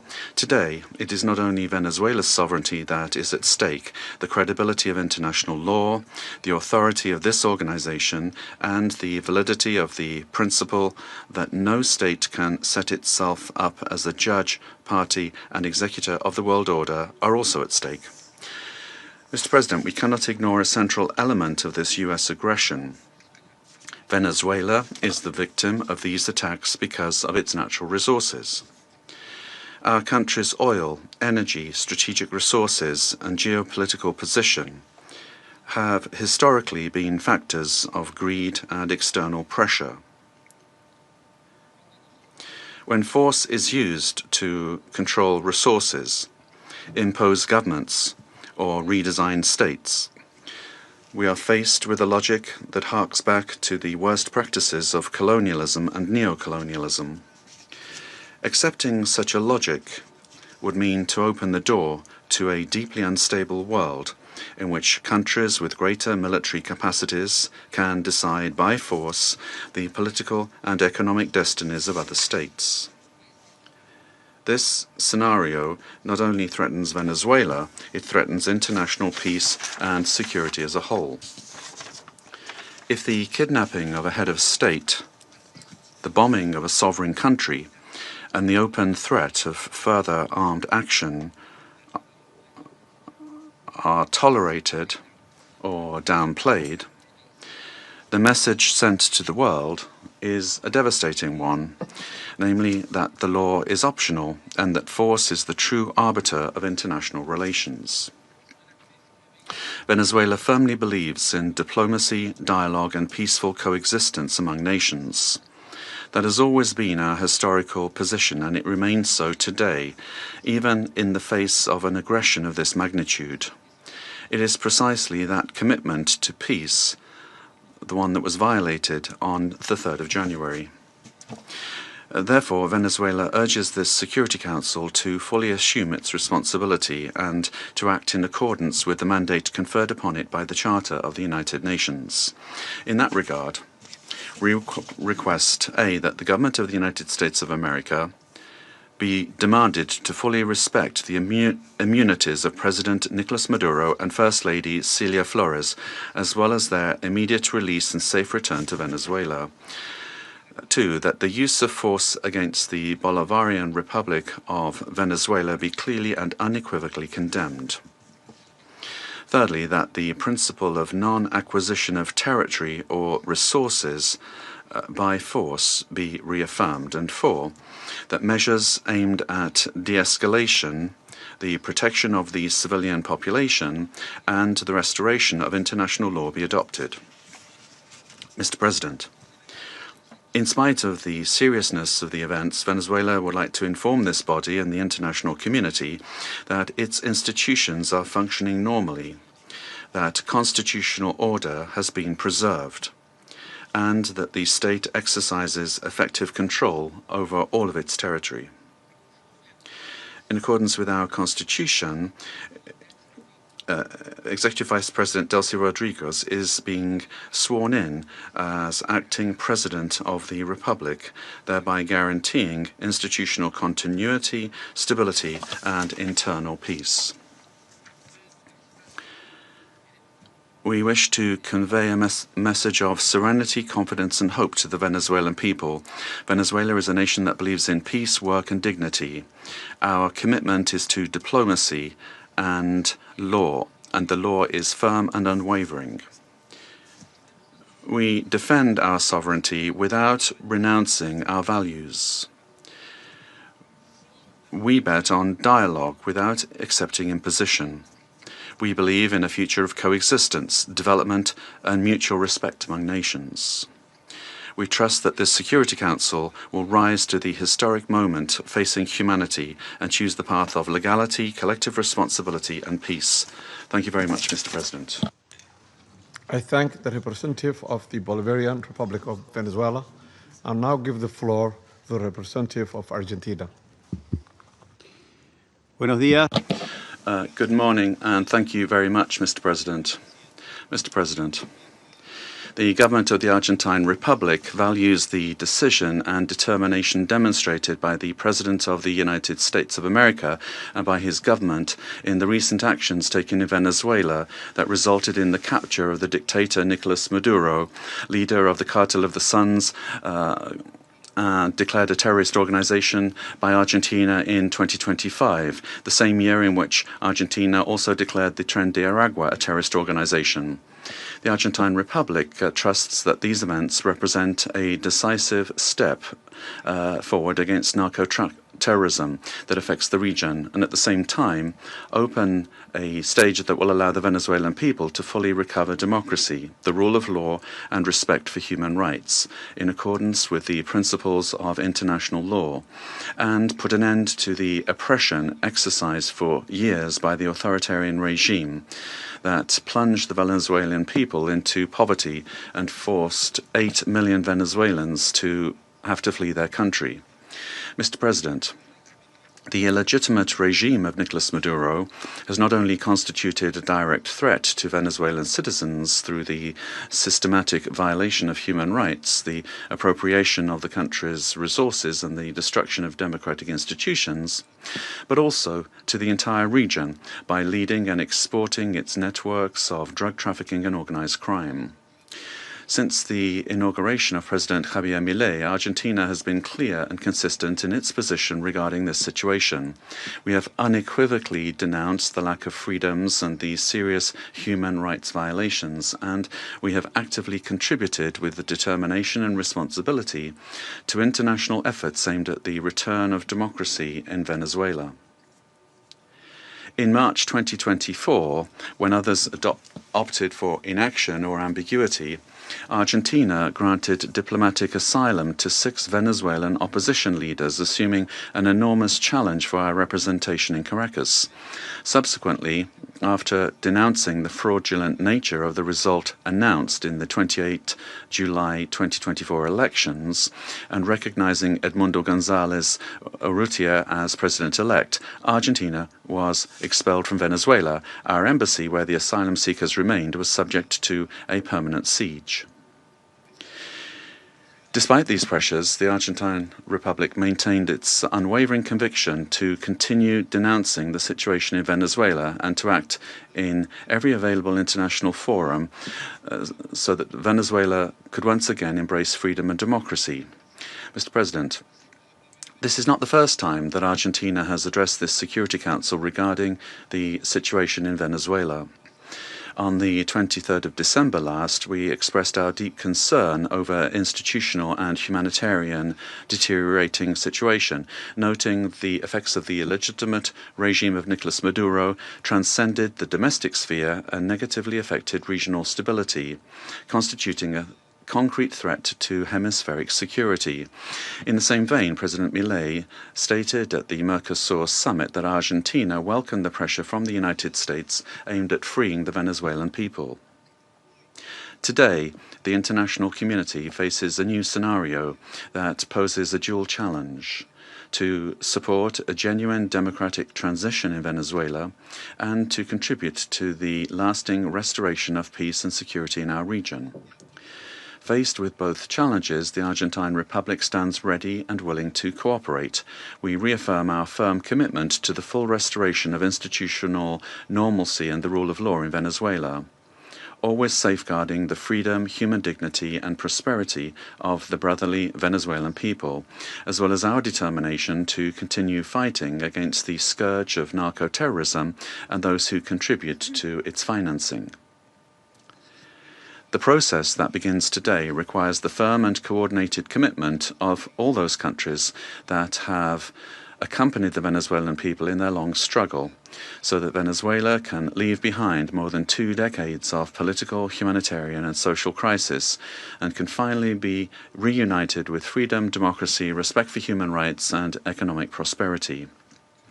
Mr. President, finally, the Argentine Republic requests that the authorities responsible for administering the transition in Venezuela contribute to the immediate release of the Argentine citizen Nahuel Gallo, who has been in a situation of enforced disappearance since the 8th of December 2024, in clear violation of his human rights, and that his prompt and safe return to our country be guaranteed. Thank you. I thank the representative of Argentina and now give the floor to the representative of Chile. Thank you, Mr. President. Chile would like to thank Somalia for convening this informational briefing under the item Threats to International Peace and Security. We'd also like to thank Madam Rosemary DiCarlo, USG for Political and Peacebuilding Affairs, as well as the briefings from Mr. Jeffrey Sachs and Ms. Mercedes de Freitas. President, Chile would like to express our deep concern and firm condemnation of the unilateral military action taken by the United States in the territory of the Bolivarian Republic of Venezuela.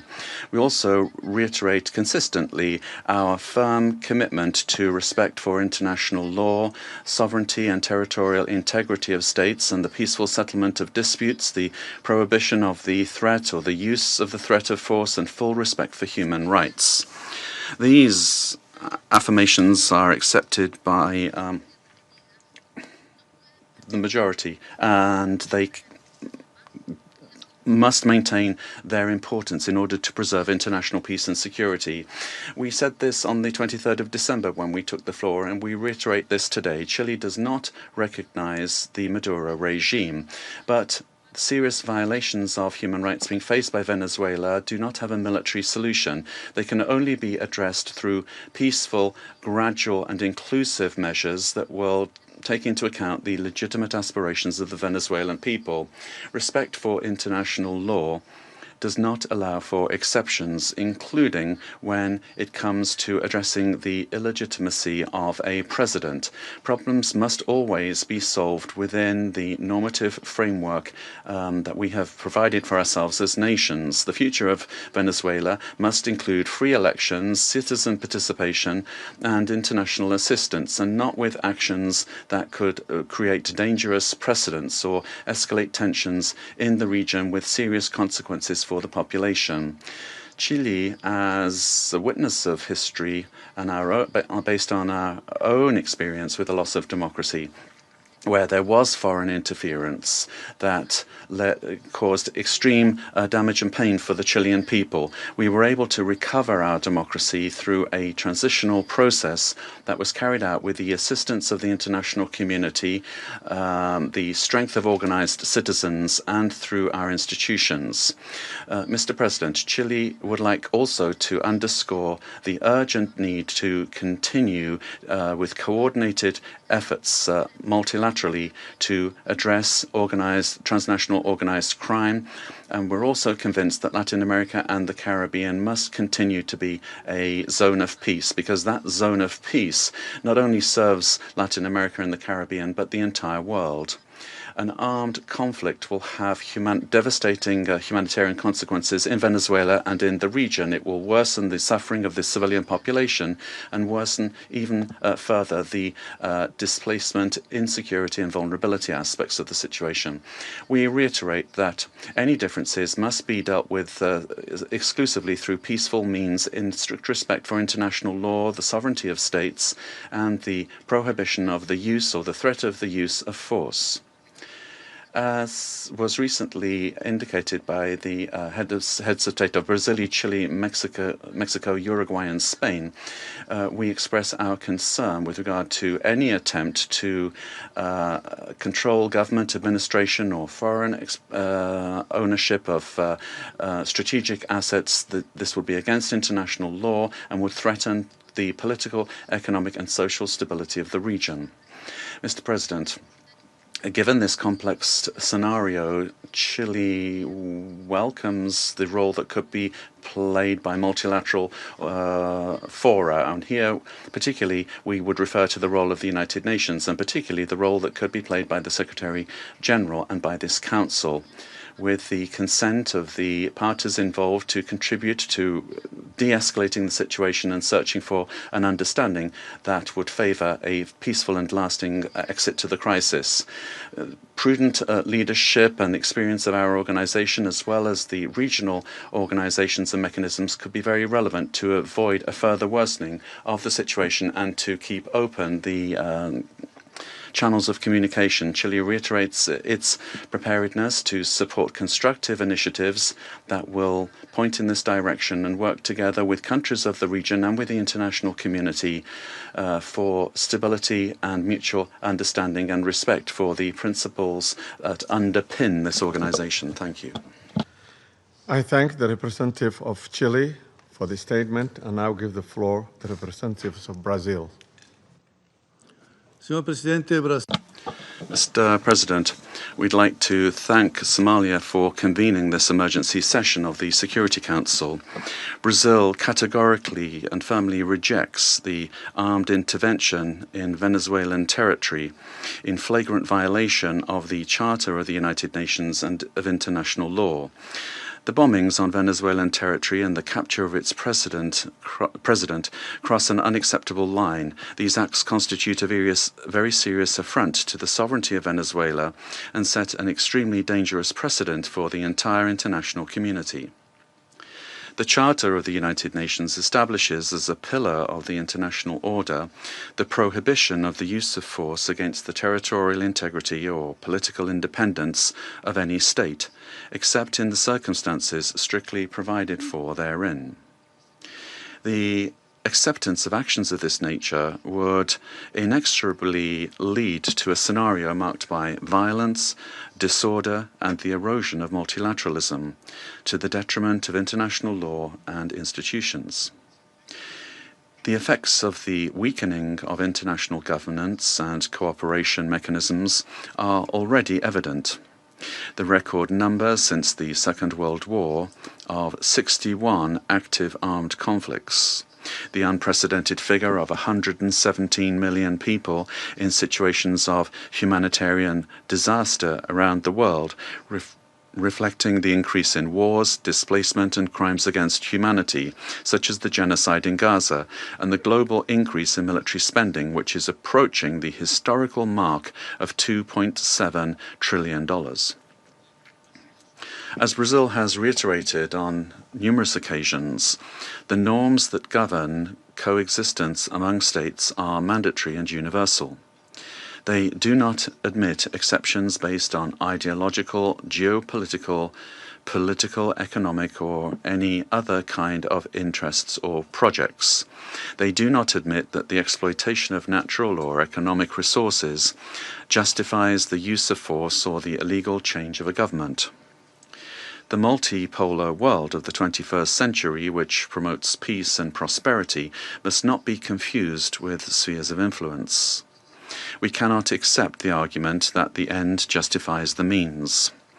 This reasoning lacks legitimacy and opens the possibility of granting the strongest the right to define what is just or unjust, what is right or wrong, and even to ignore national sovereignties, imposing the decisions to be taken by the weakest. Latin America and the Caribbean have made peace a conscious, lasting, and irreversible choice. The resort to force in our region evokes chapters of history that we believed we'd left behind us and endangers the collective effort to preserve the region as a zone of peace and cooperation, free of armed conflicts, respectful of international law and the principle of non-intervention. Armed interventions in the past have had profoundly negative and lasting consequences. Contrary to freedom and democracy, those interventions produced authoritarian regimes and serious violations of human rights, leaving as a lamentable result thousands of dead, political prisoners, tortured persons, and disappeared persons whose families still today search for their loved ones as well as justice and reparation. For the first time in South America, a profoundly alarming event has occurred. An external armed aggression with the deployment of troops and bombings in a neighboring country contiguous with Brazil, with which we share more than 2,000 kilometers of border. Mr. President, South America is a zone of peace. I insist upon that. We have upheld and will uphold with full determination peace and non-intervention in our region. Furthermore, Brazil does not believe that the solution to the situation in Venezuela lies in the creation of protectorates in the country, but rather in solutions that respect the self-determination of the Venezuelan people within the framework of its constitution. The events of January 3rd transcend the regional sphere. The attack on the sovereignty of any country, regardless of the direction of its government, affects the entire international community. This and other cases of armed intervention against the sovereignty of a country, its territorial integrity, or its institutions must be vehemently condemned. It is up to this Council to assume its responsibility and react with determination, clarity, and obedience to international law in order to prevent the law of force from prevailing over the force of law. Brazil trusts that the future of Venezuela will be built by the Venezuelan people through dialogue, without external interference, and within the framework of international law. Thank you. For Brazil, for the statement, and now give the floor to the representative of Mexico.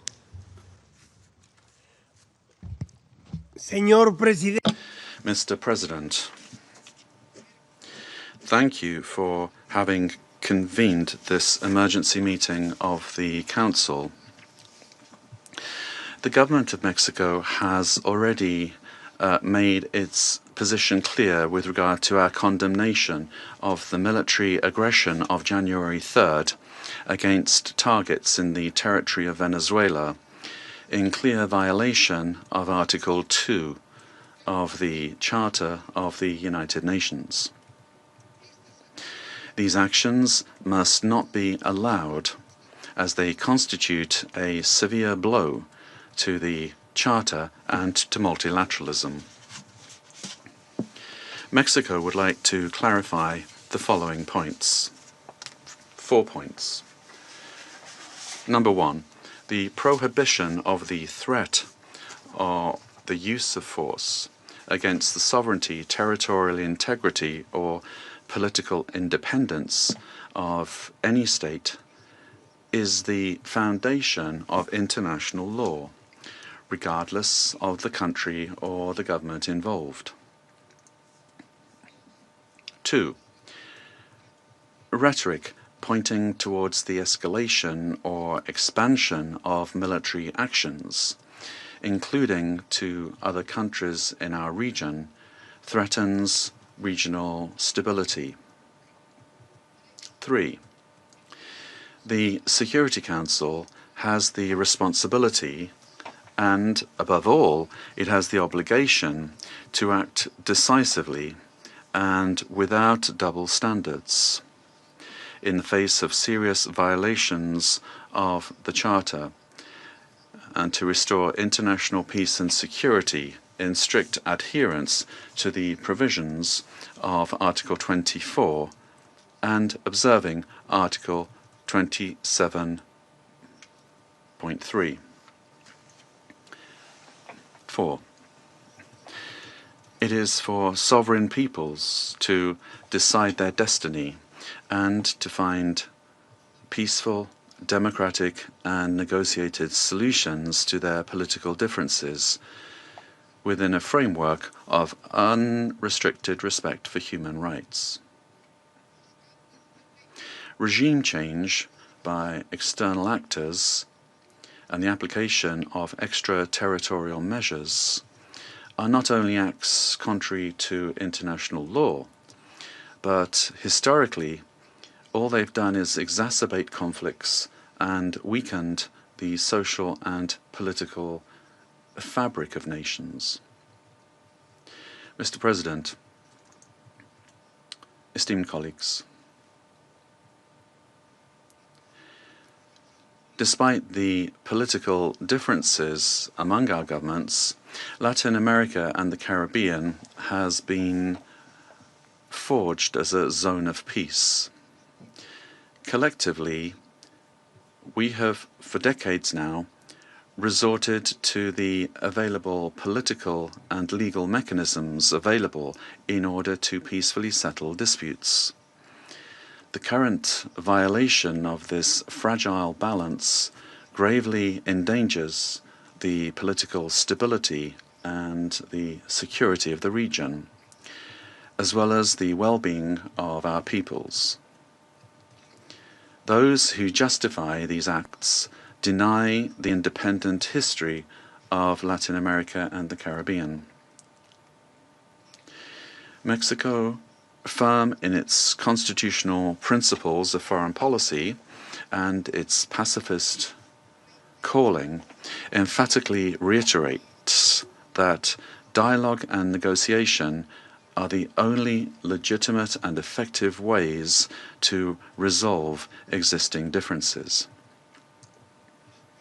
I reiterate the call of the President of Mexico for the UN to do more to resolve this and other conflicts, including through the good offices of its Secretary General.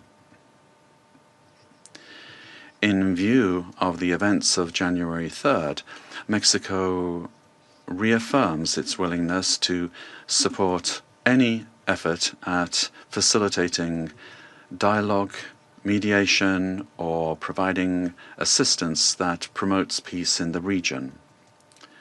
Finally, we cannot overlook the fact that this session of the Council has been held only now, when what we face is a serious situation that puts international peace and security at risk. Thank you.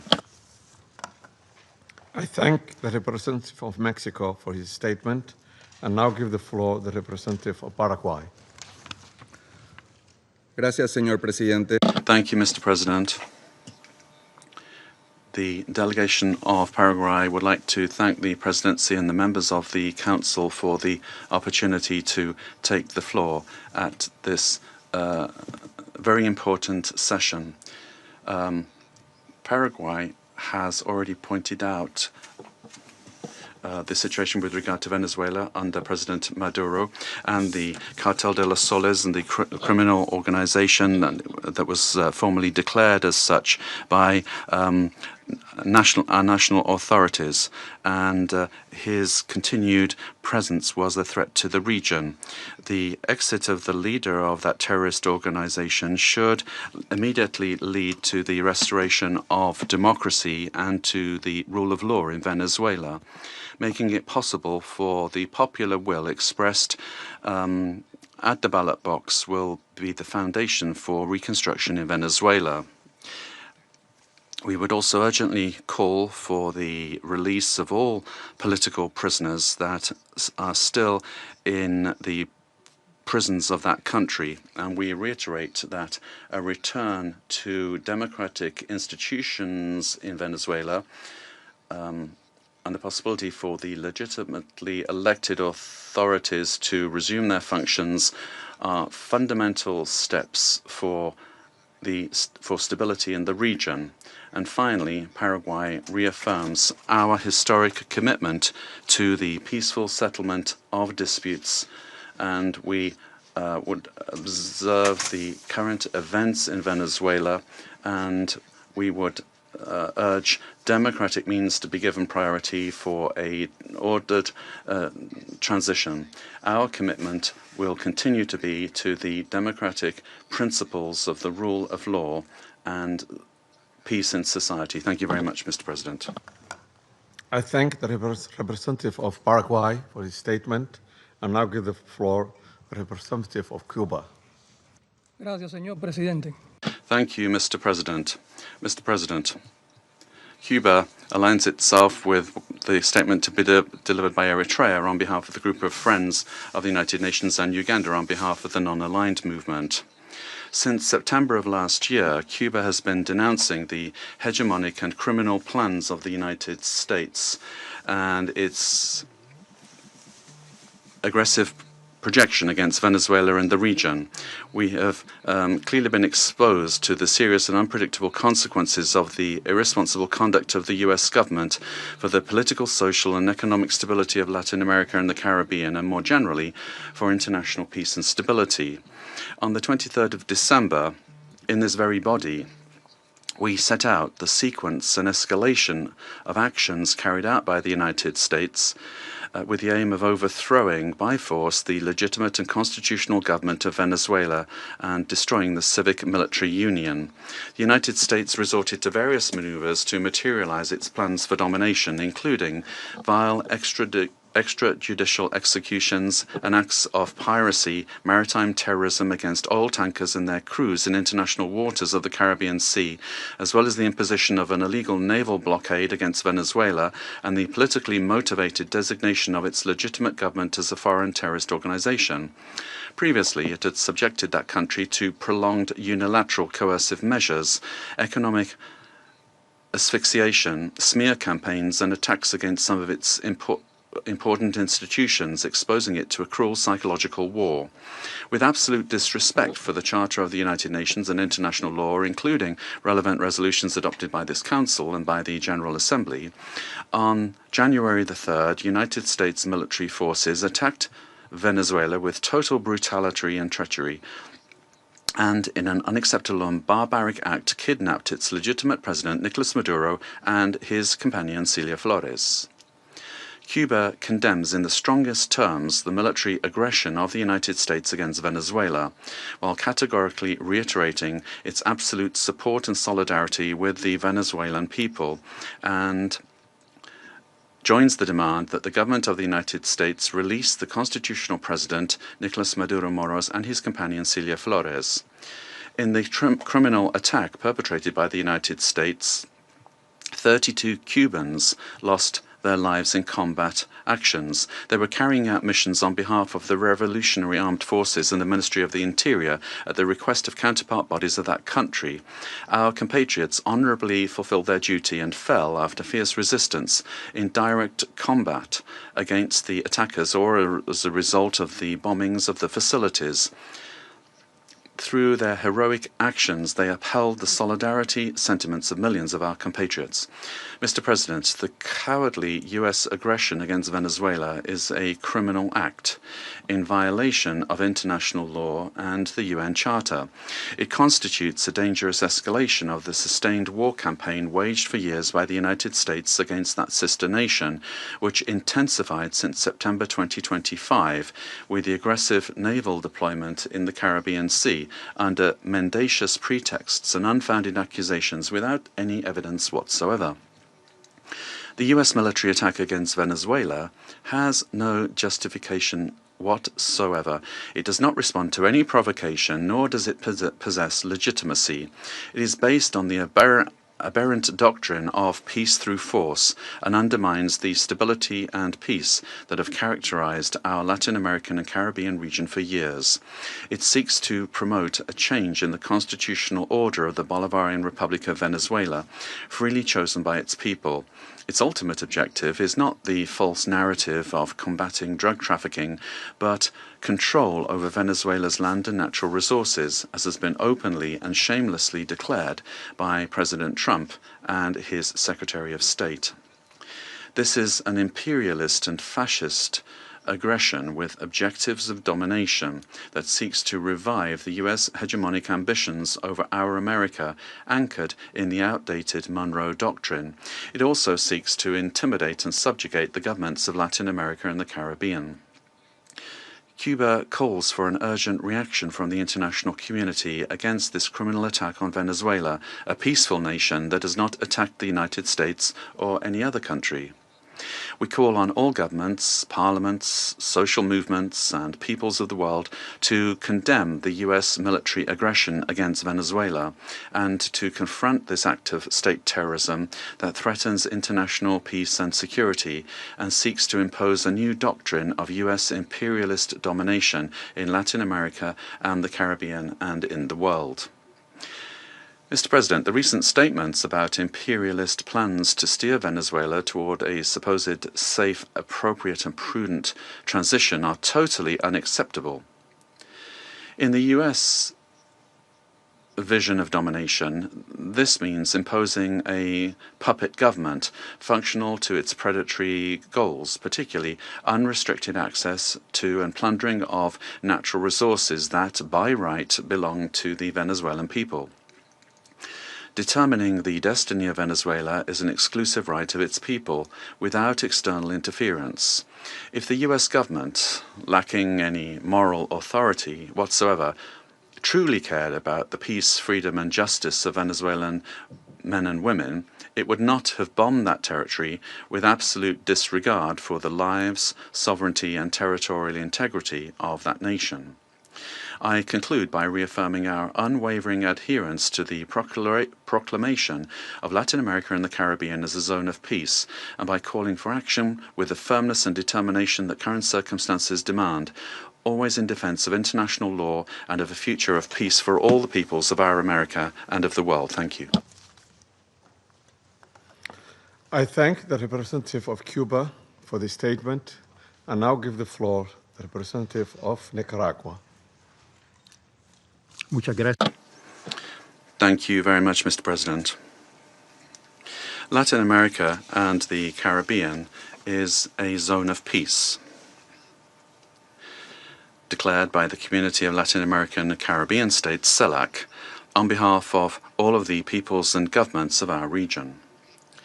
This zone of peace must be fully respected by all governments of the world without exception, and in particular by the members of this Security Council responsible for international peace and security.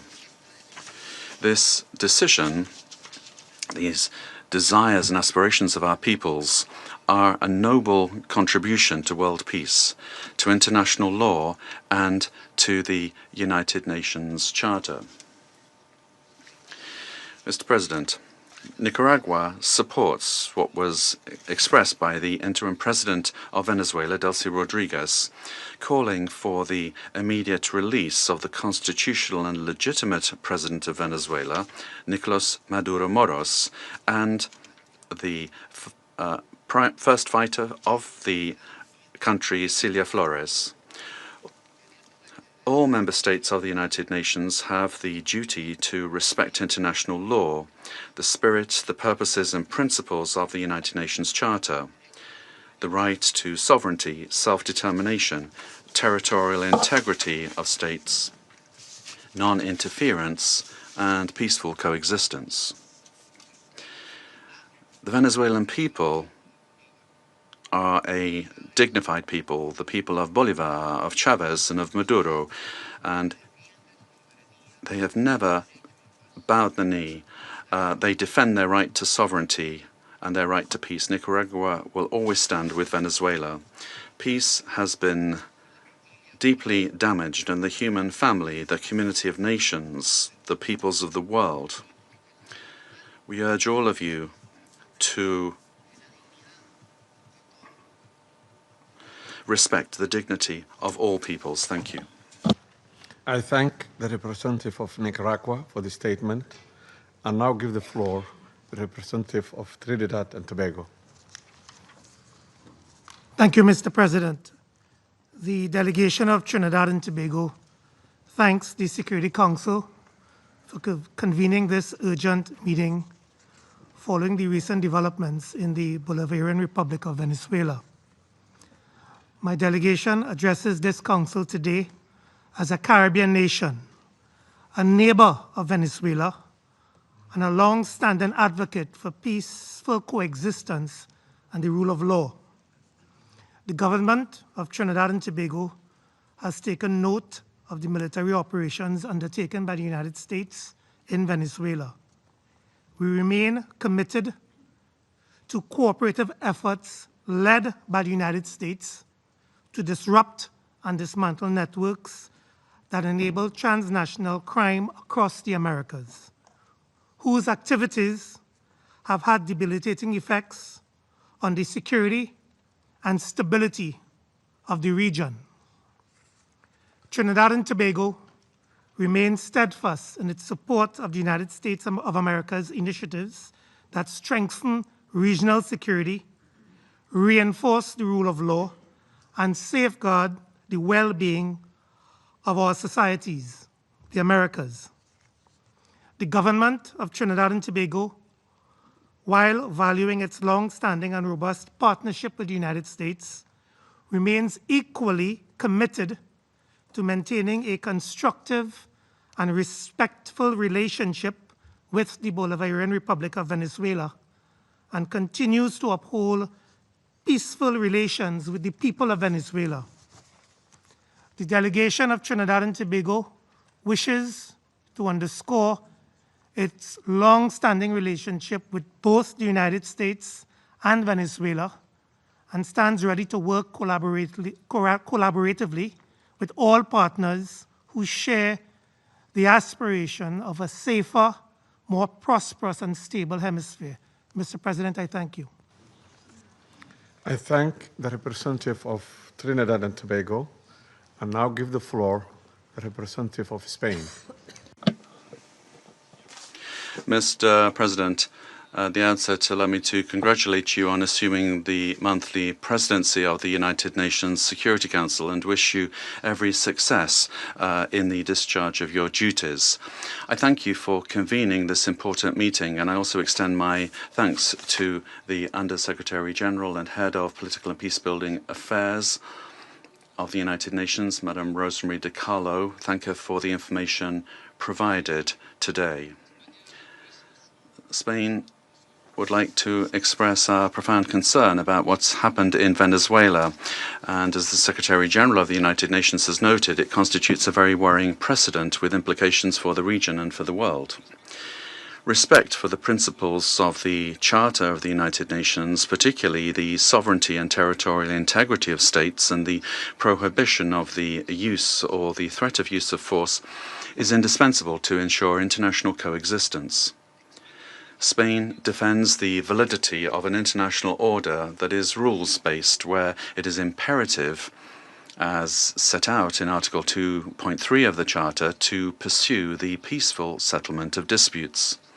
We consider that these actions constitute a very troubling precedent for regional peace and security, and we recall that the natural resources of a country are part of its sovereignty.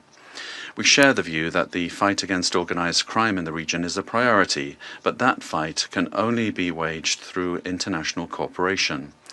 We also share the view that it is a priority to defend human rights and fundamental freedoms in Venezuela. Spain seeks to work for peace, stability, democracy, progress, and social justice, and that cannot be imposed by force.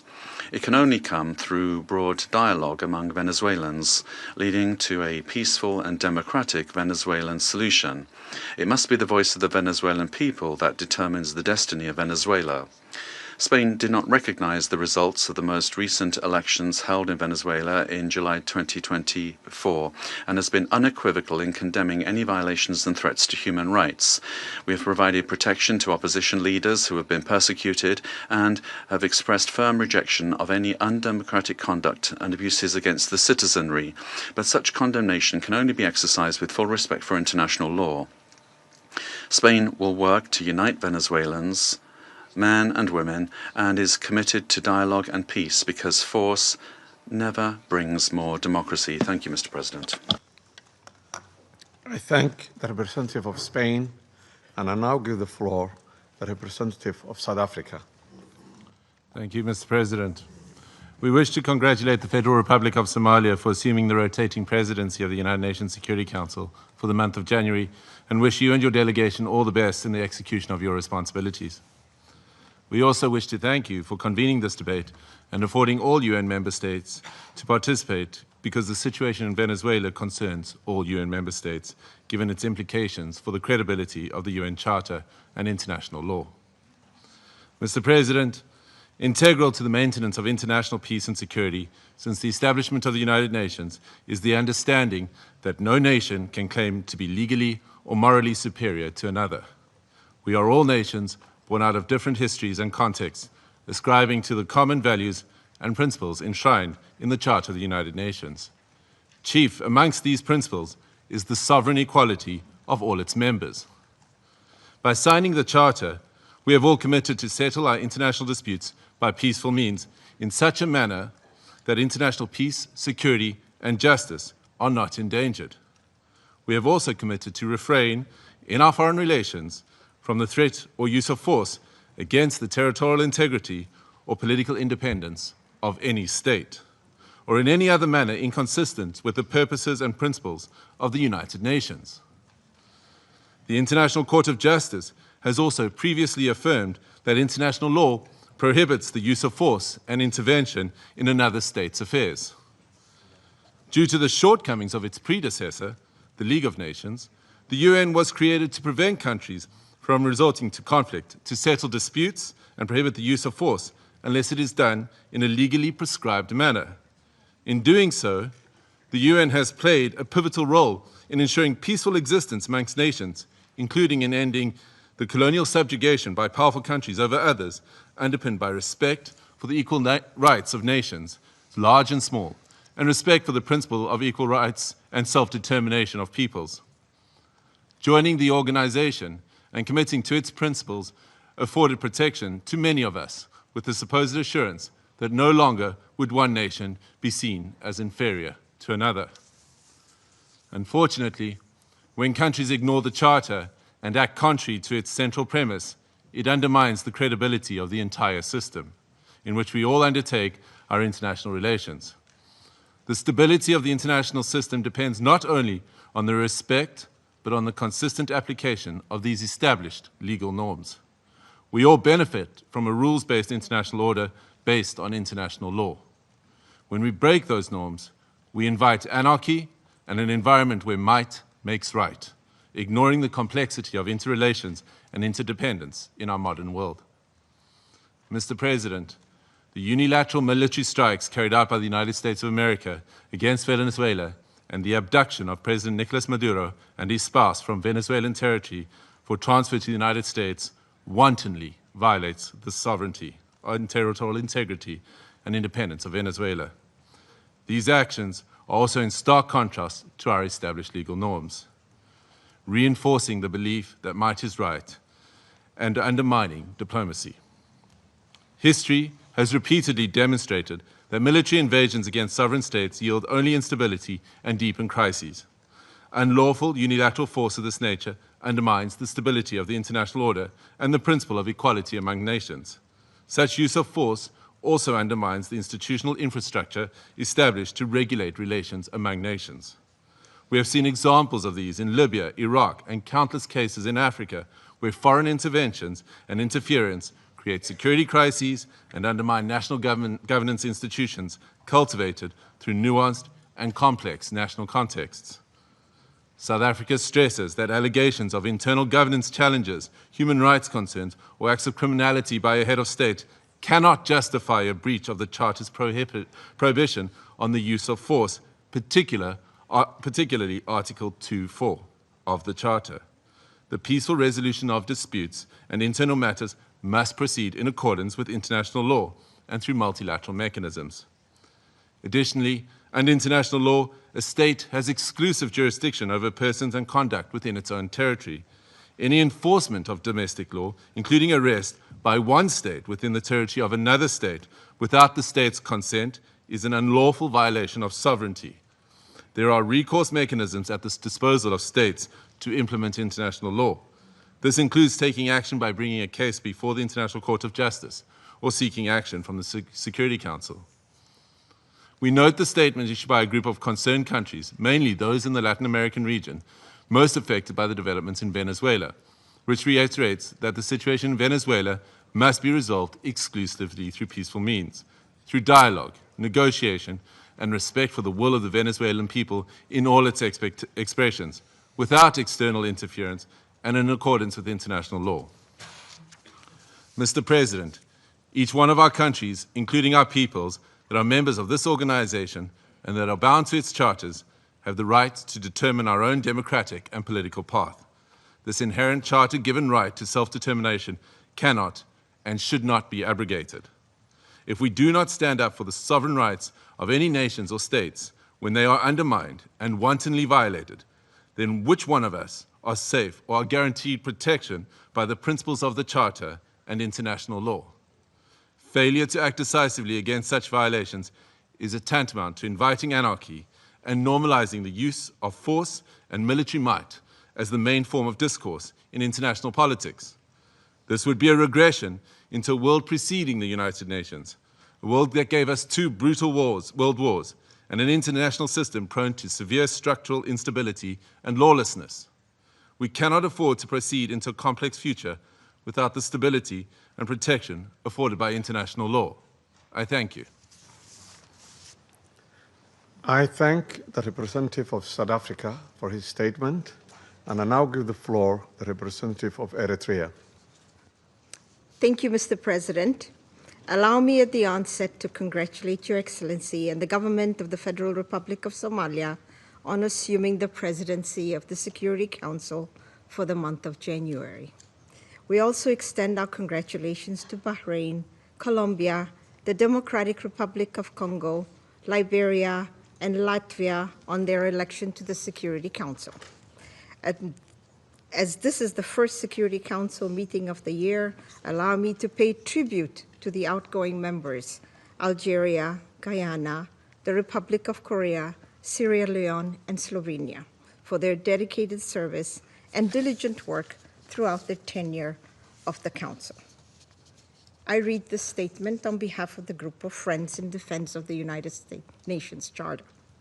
The Group of Friends in Defense of the Charter of the United Nations condemns the most unequivocal and categoric manner the act of aggression perpetrated on 3rd January 2026 against the Bolivarian Republic of Venezuela by special forces of the United States of America, which included armed attacks against civilian and military objects in the capital city of Caracas, as well as in various other cities of the Venezuelan territory, and the illegal abduction of the President and First Lady of the Bolivarian Republic of Venezuela, His Excellency Mr. Nicolás Maduro Moros, and Her Excellency Mrs. Celia Flores de Maduro. The member states of the Group of Friends in Defense of the Charter of the United Nations expressed their serious concern at the impact of these series of armed attacks, particularly on civilians and their human rights to life, which have included military assaults with U.S. Special Forces, while emphasizing that such acts constitute a clear breach of international law and of each and every principle governing international relations, including those foreseen in the Charter of the United Nations. The Group of Friends of the Charter of the United Nations reiterates its firm support to the constitutional government of the Bolivarian Republic of Venezuela under the leadership of President Nicolás Maduro Moros, and emphasizes the importance of ensuring strict respect for the inviolability of the immunities accorded to heads of states and government under international law, while renewing its unwavering solidarity with the Venezuelan people in their ongoing struggle for defending their homeland, including through the actions it may take within the framework of international law to exercise its inalienable right to self-defense. The member states of the Group of Friends in Defense of the Charter of the United Nations demand for the immediate cessation of all hostilities against the Bolivarian Republic of Venezuela, for the full respect for the sovereignty, territorial integrity, political independence, and inalienable right to self-determination of the Bolivarian Republic of Venezuela, for the immediate return of President Nicolás Maduro and First Lady Celia Flores de Maduro to the Venezuelan national territory, and for those responsible for these acts of aggression to be held accountable. The Group of Friends of the Charter of the United Nations firmly reject the remarks delivered by the President of the United States of America during the afternoon of 3rd January 2026, in which he not only threatened with additional airstrikes against the Venezuelan territory, but also claimed to resolve to occupy and govern the Bolivarian Republic of Venezuela, and to exploit the natural resources and administer the wealth of that sisterly nation in what can only be described as the confession of a clear plan of annexation that foresees, among others, the complete obliteration of the inalienable rights of the Venezuelan people, as well as the fundamental rights of the Venezuelan state as a whole.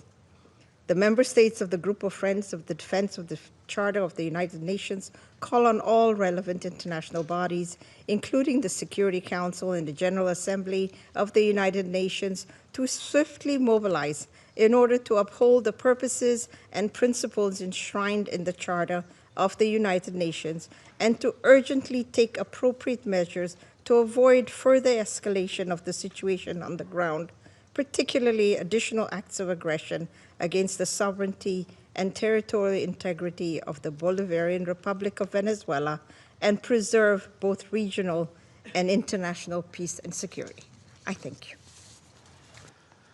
I thank the representative of Eritrea for her statement, and I now give the floor to the representative of Islamic Republic of Iran. Thank you.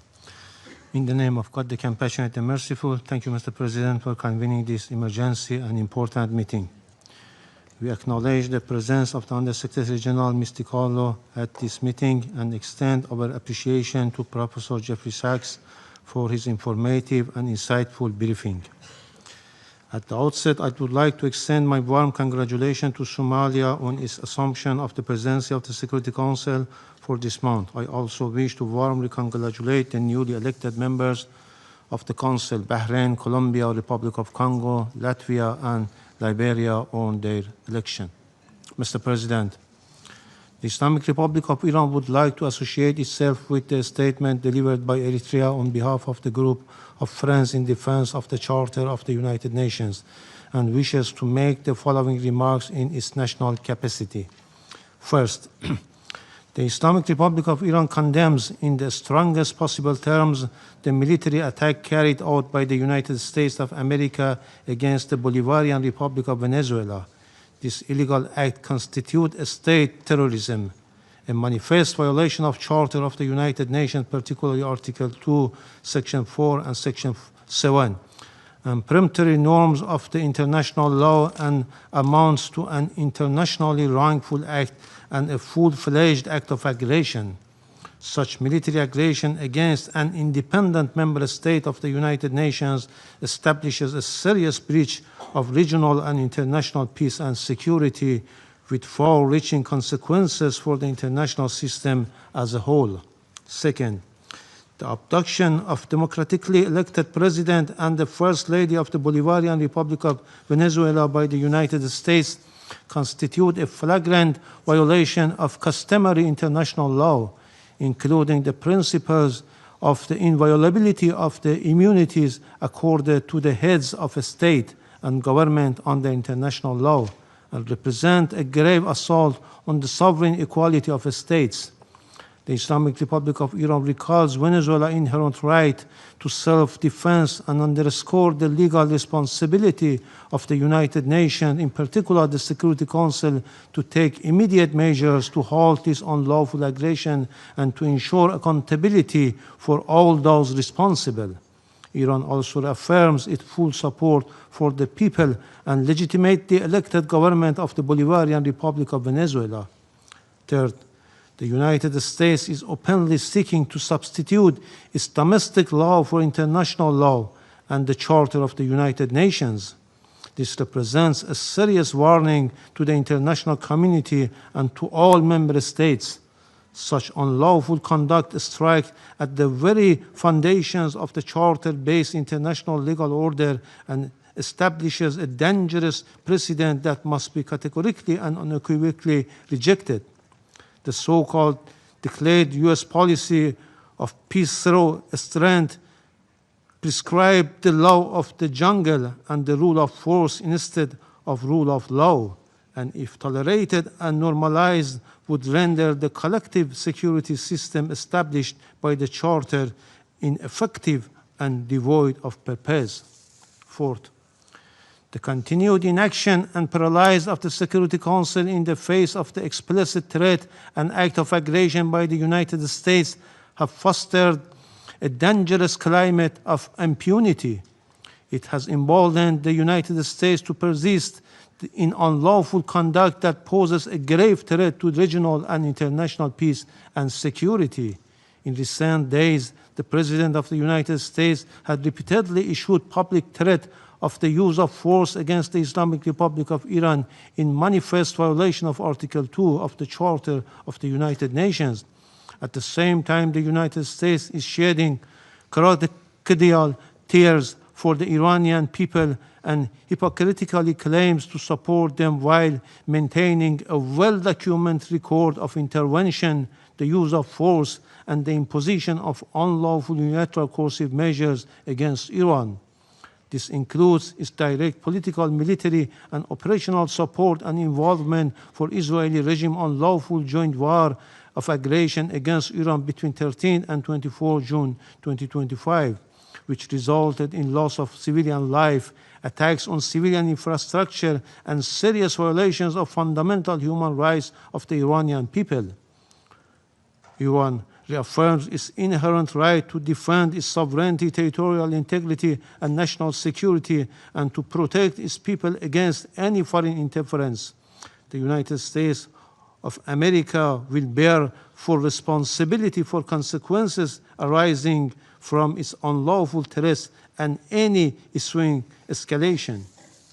Finally, we unequivocally reject the baseless allegation and unwarranted reference made to Iran by the representative of the United States at this meeting. The facts on the ground are clear, speak loudly for themselves, and cannot be concealed by political rhetoric or manufactured narrative. I thank you. I thank the representative of Islamic Republic of Iran and now give the floor to the representative of Uganda. Thank you, Mr. President.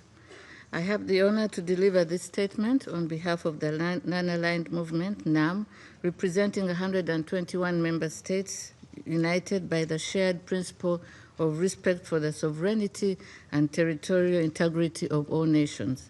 The Coordinating Bureau of the Non-Aligned Movement, NAM, categorically condemns the act of aggression perpetuated by the United States of America against the Bolivian Republic of Venezuela since the early hours of 3rd January 2026, which included armed attacks against civilian and military locations in the capital city of Caracas, as well as in various other cities of the Venezuelan territory. The Coordinating Bureau of the Non-Aligned Movement notes that attacks in question, which blatantly violate the purposes and the principles enshrined in the Charter of the United Nations, as well as the norms of the international law, constitute an act of war against the Bolivian Republic of Venezuela that undermines both regional and international peace, security, and stability, while also threatening the very right to life of the Venezuelan people. Excuse me. The Coordinating Bureau of the Non-Aligned Movement demands the immediate cessation of all hostilities against the Bolivian Republic of Venezuela, the full respect of the sovereignty, territorial integrity, political independence, and inalienable rights to the self-determination of Bolivian Republic of Venezuela, and that those responsible for those ongoing acts of aggression to be held accountable. The Coordinating Bureau of the Non-Aligned Movement reaffirms the inviolability of the immunities accorded to the heads of states and government under international law, which constitute a fundamental pillar of sovereign equality, peace, coexistence, and stable international relations. These immunities, firmly rooted in customary international law and consistent with the purposes and principles of the Charter of the United Nations, must be respected universally without discrimination, and any actions or measures that undermine or selectively disregard them risk eroding multilateralism, destabilizing international relations, and weakening the international legal order. Excuse me. Mr. President, the Coordinating Bureau of the Non-Aligned Movement reiterates its full solidarity with the people and government of the Bolivian Republic of Venezuela at this critical time, and insists that military solutions are not viable avenues for addressing any issues that may be of concern between members of the international community. I thank you, Mr. President. I thank the representative of Uganda for the statement.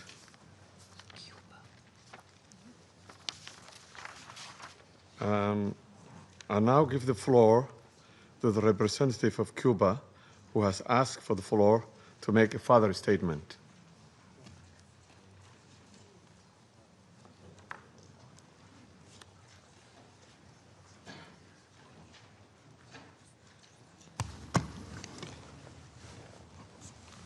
Gracias, señor presidente. Thank you, Mr. President. Mr. President, my delegation feels it must take the floor again to respond to the unfounded accusations formulated by the United States against Cuba. We are indignant that those that have led unilateral aggressions and systematic violations of international law pretend to judge other sovereign states with a totally immoral and irresponsible attitude lacking respect. We fundamentally reject the accusations that Cuba has intelligence assets in Venezuela. These kinds of statements lack any factual base and are a clear attempt to take the eyes of the world off the criminal acts of the United States in the region. Cuba strictly respects the sovereignty, independence, and inalienable right of the Venezuelan people to decide their own destiny, as established by the United Nations Charter. Cooperation between both countries is in multiple spheres, has legitimate bases, and is based on bilateral agreements signed by both parties. As has been declared by the revolutionary government, the 32 combatants that fell in terrorist acts perpetrated by the United States were in missions of the revolutionary forces at the request of Venezuela. Those patriots were heroic in their action, showing solidarity with millions of Cubans. These accusations attempt to suggest that Cuba is involved in this way in Venezuela. We categorically reject that. Thank you. I thank the representative of Cuba for the statement. There is no more names inscribed on the list of speakers. The meeting is adjourned.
European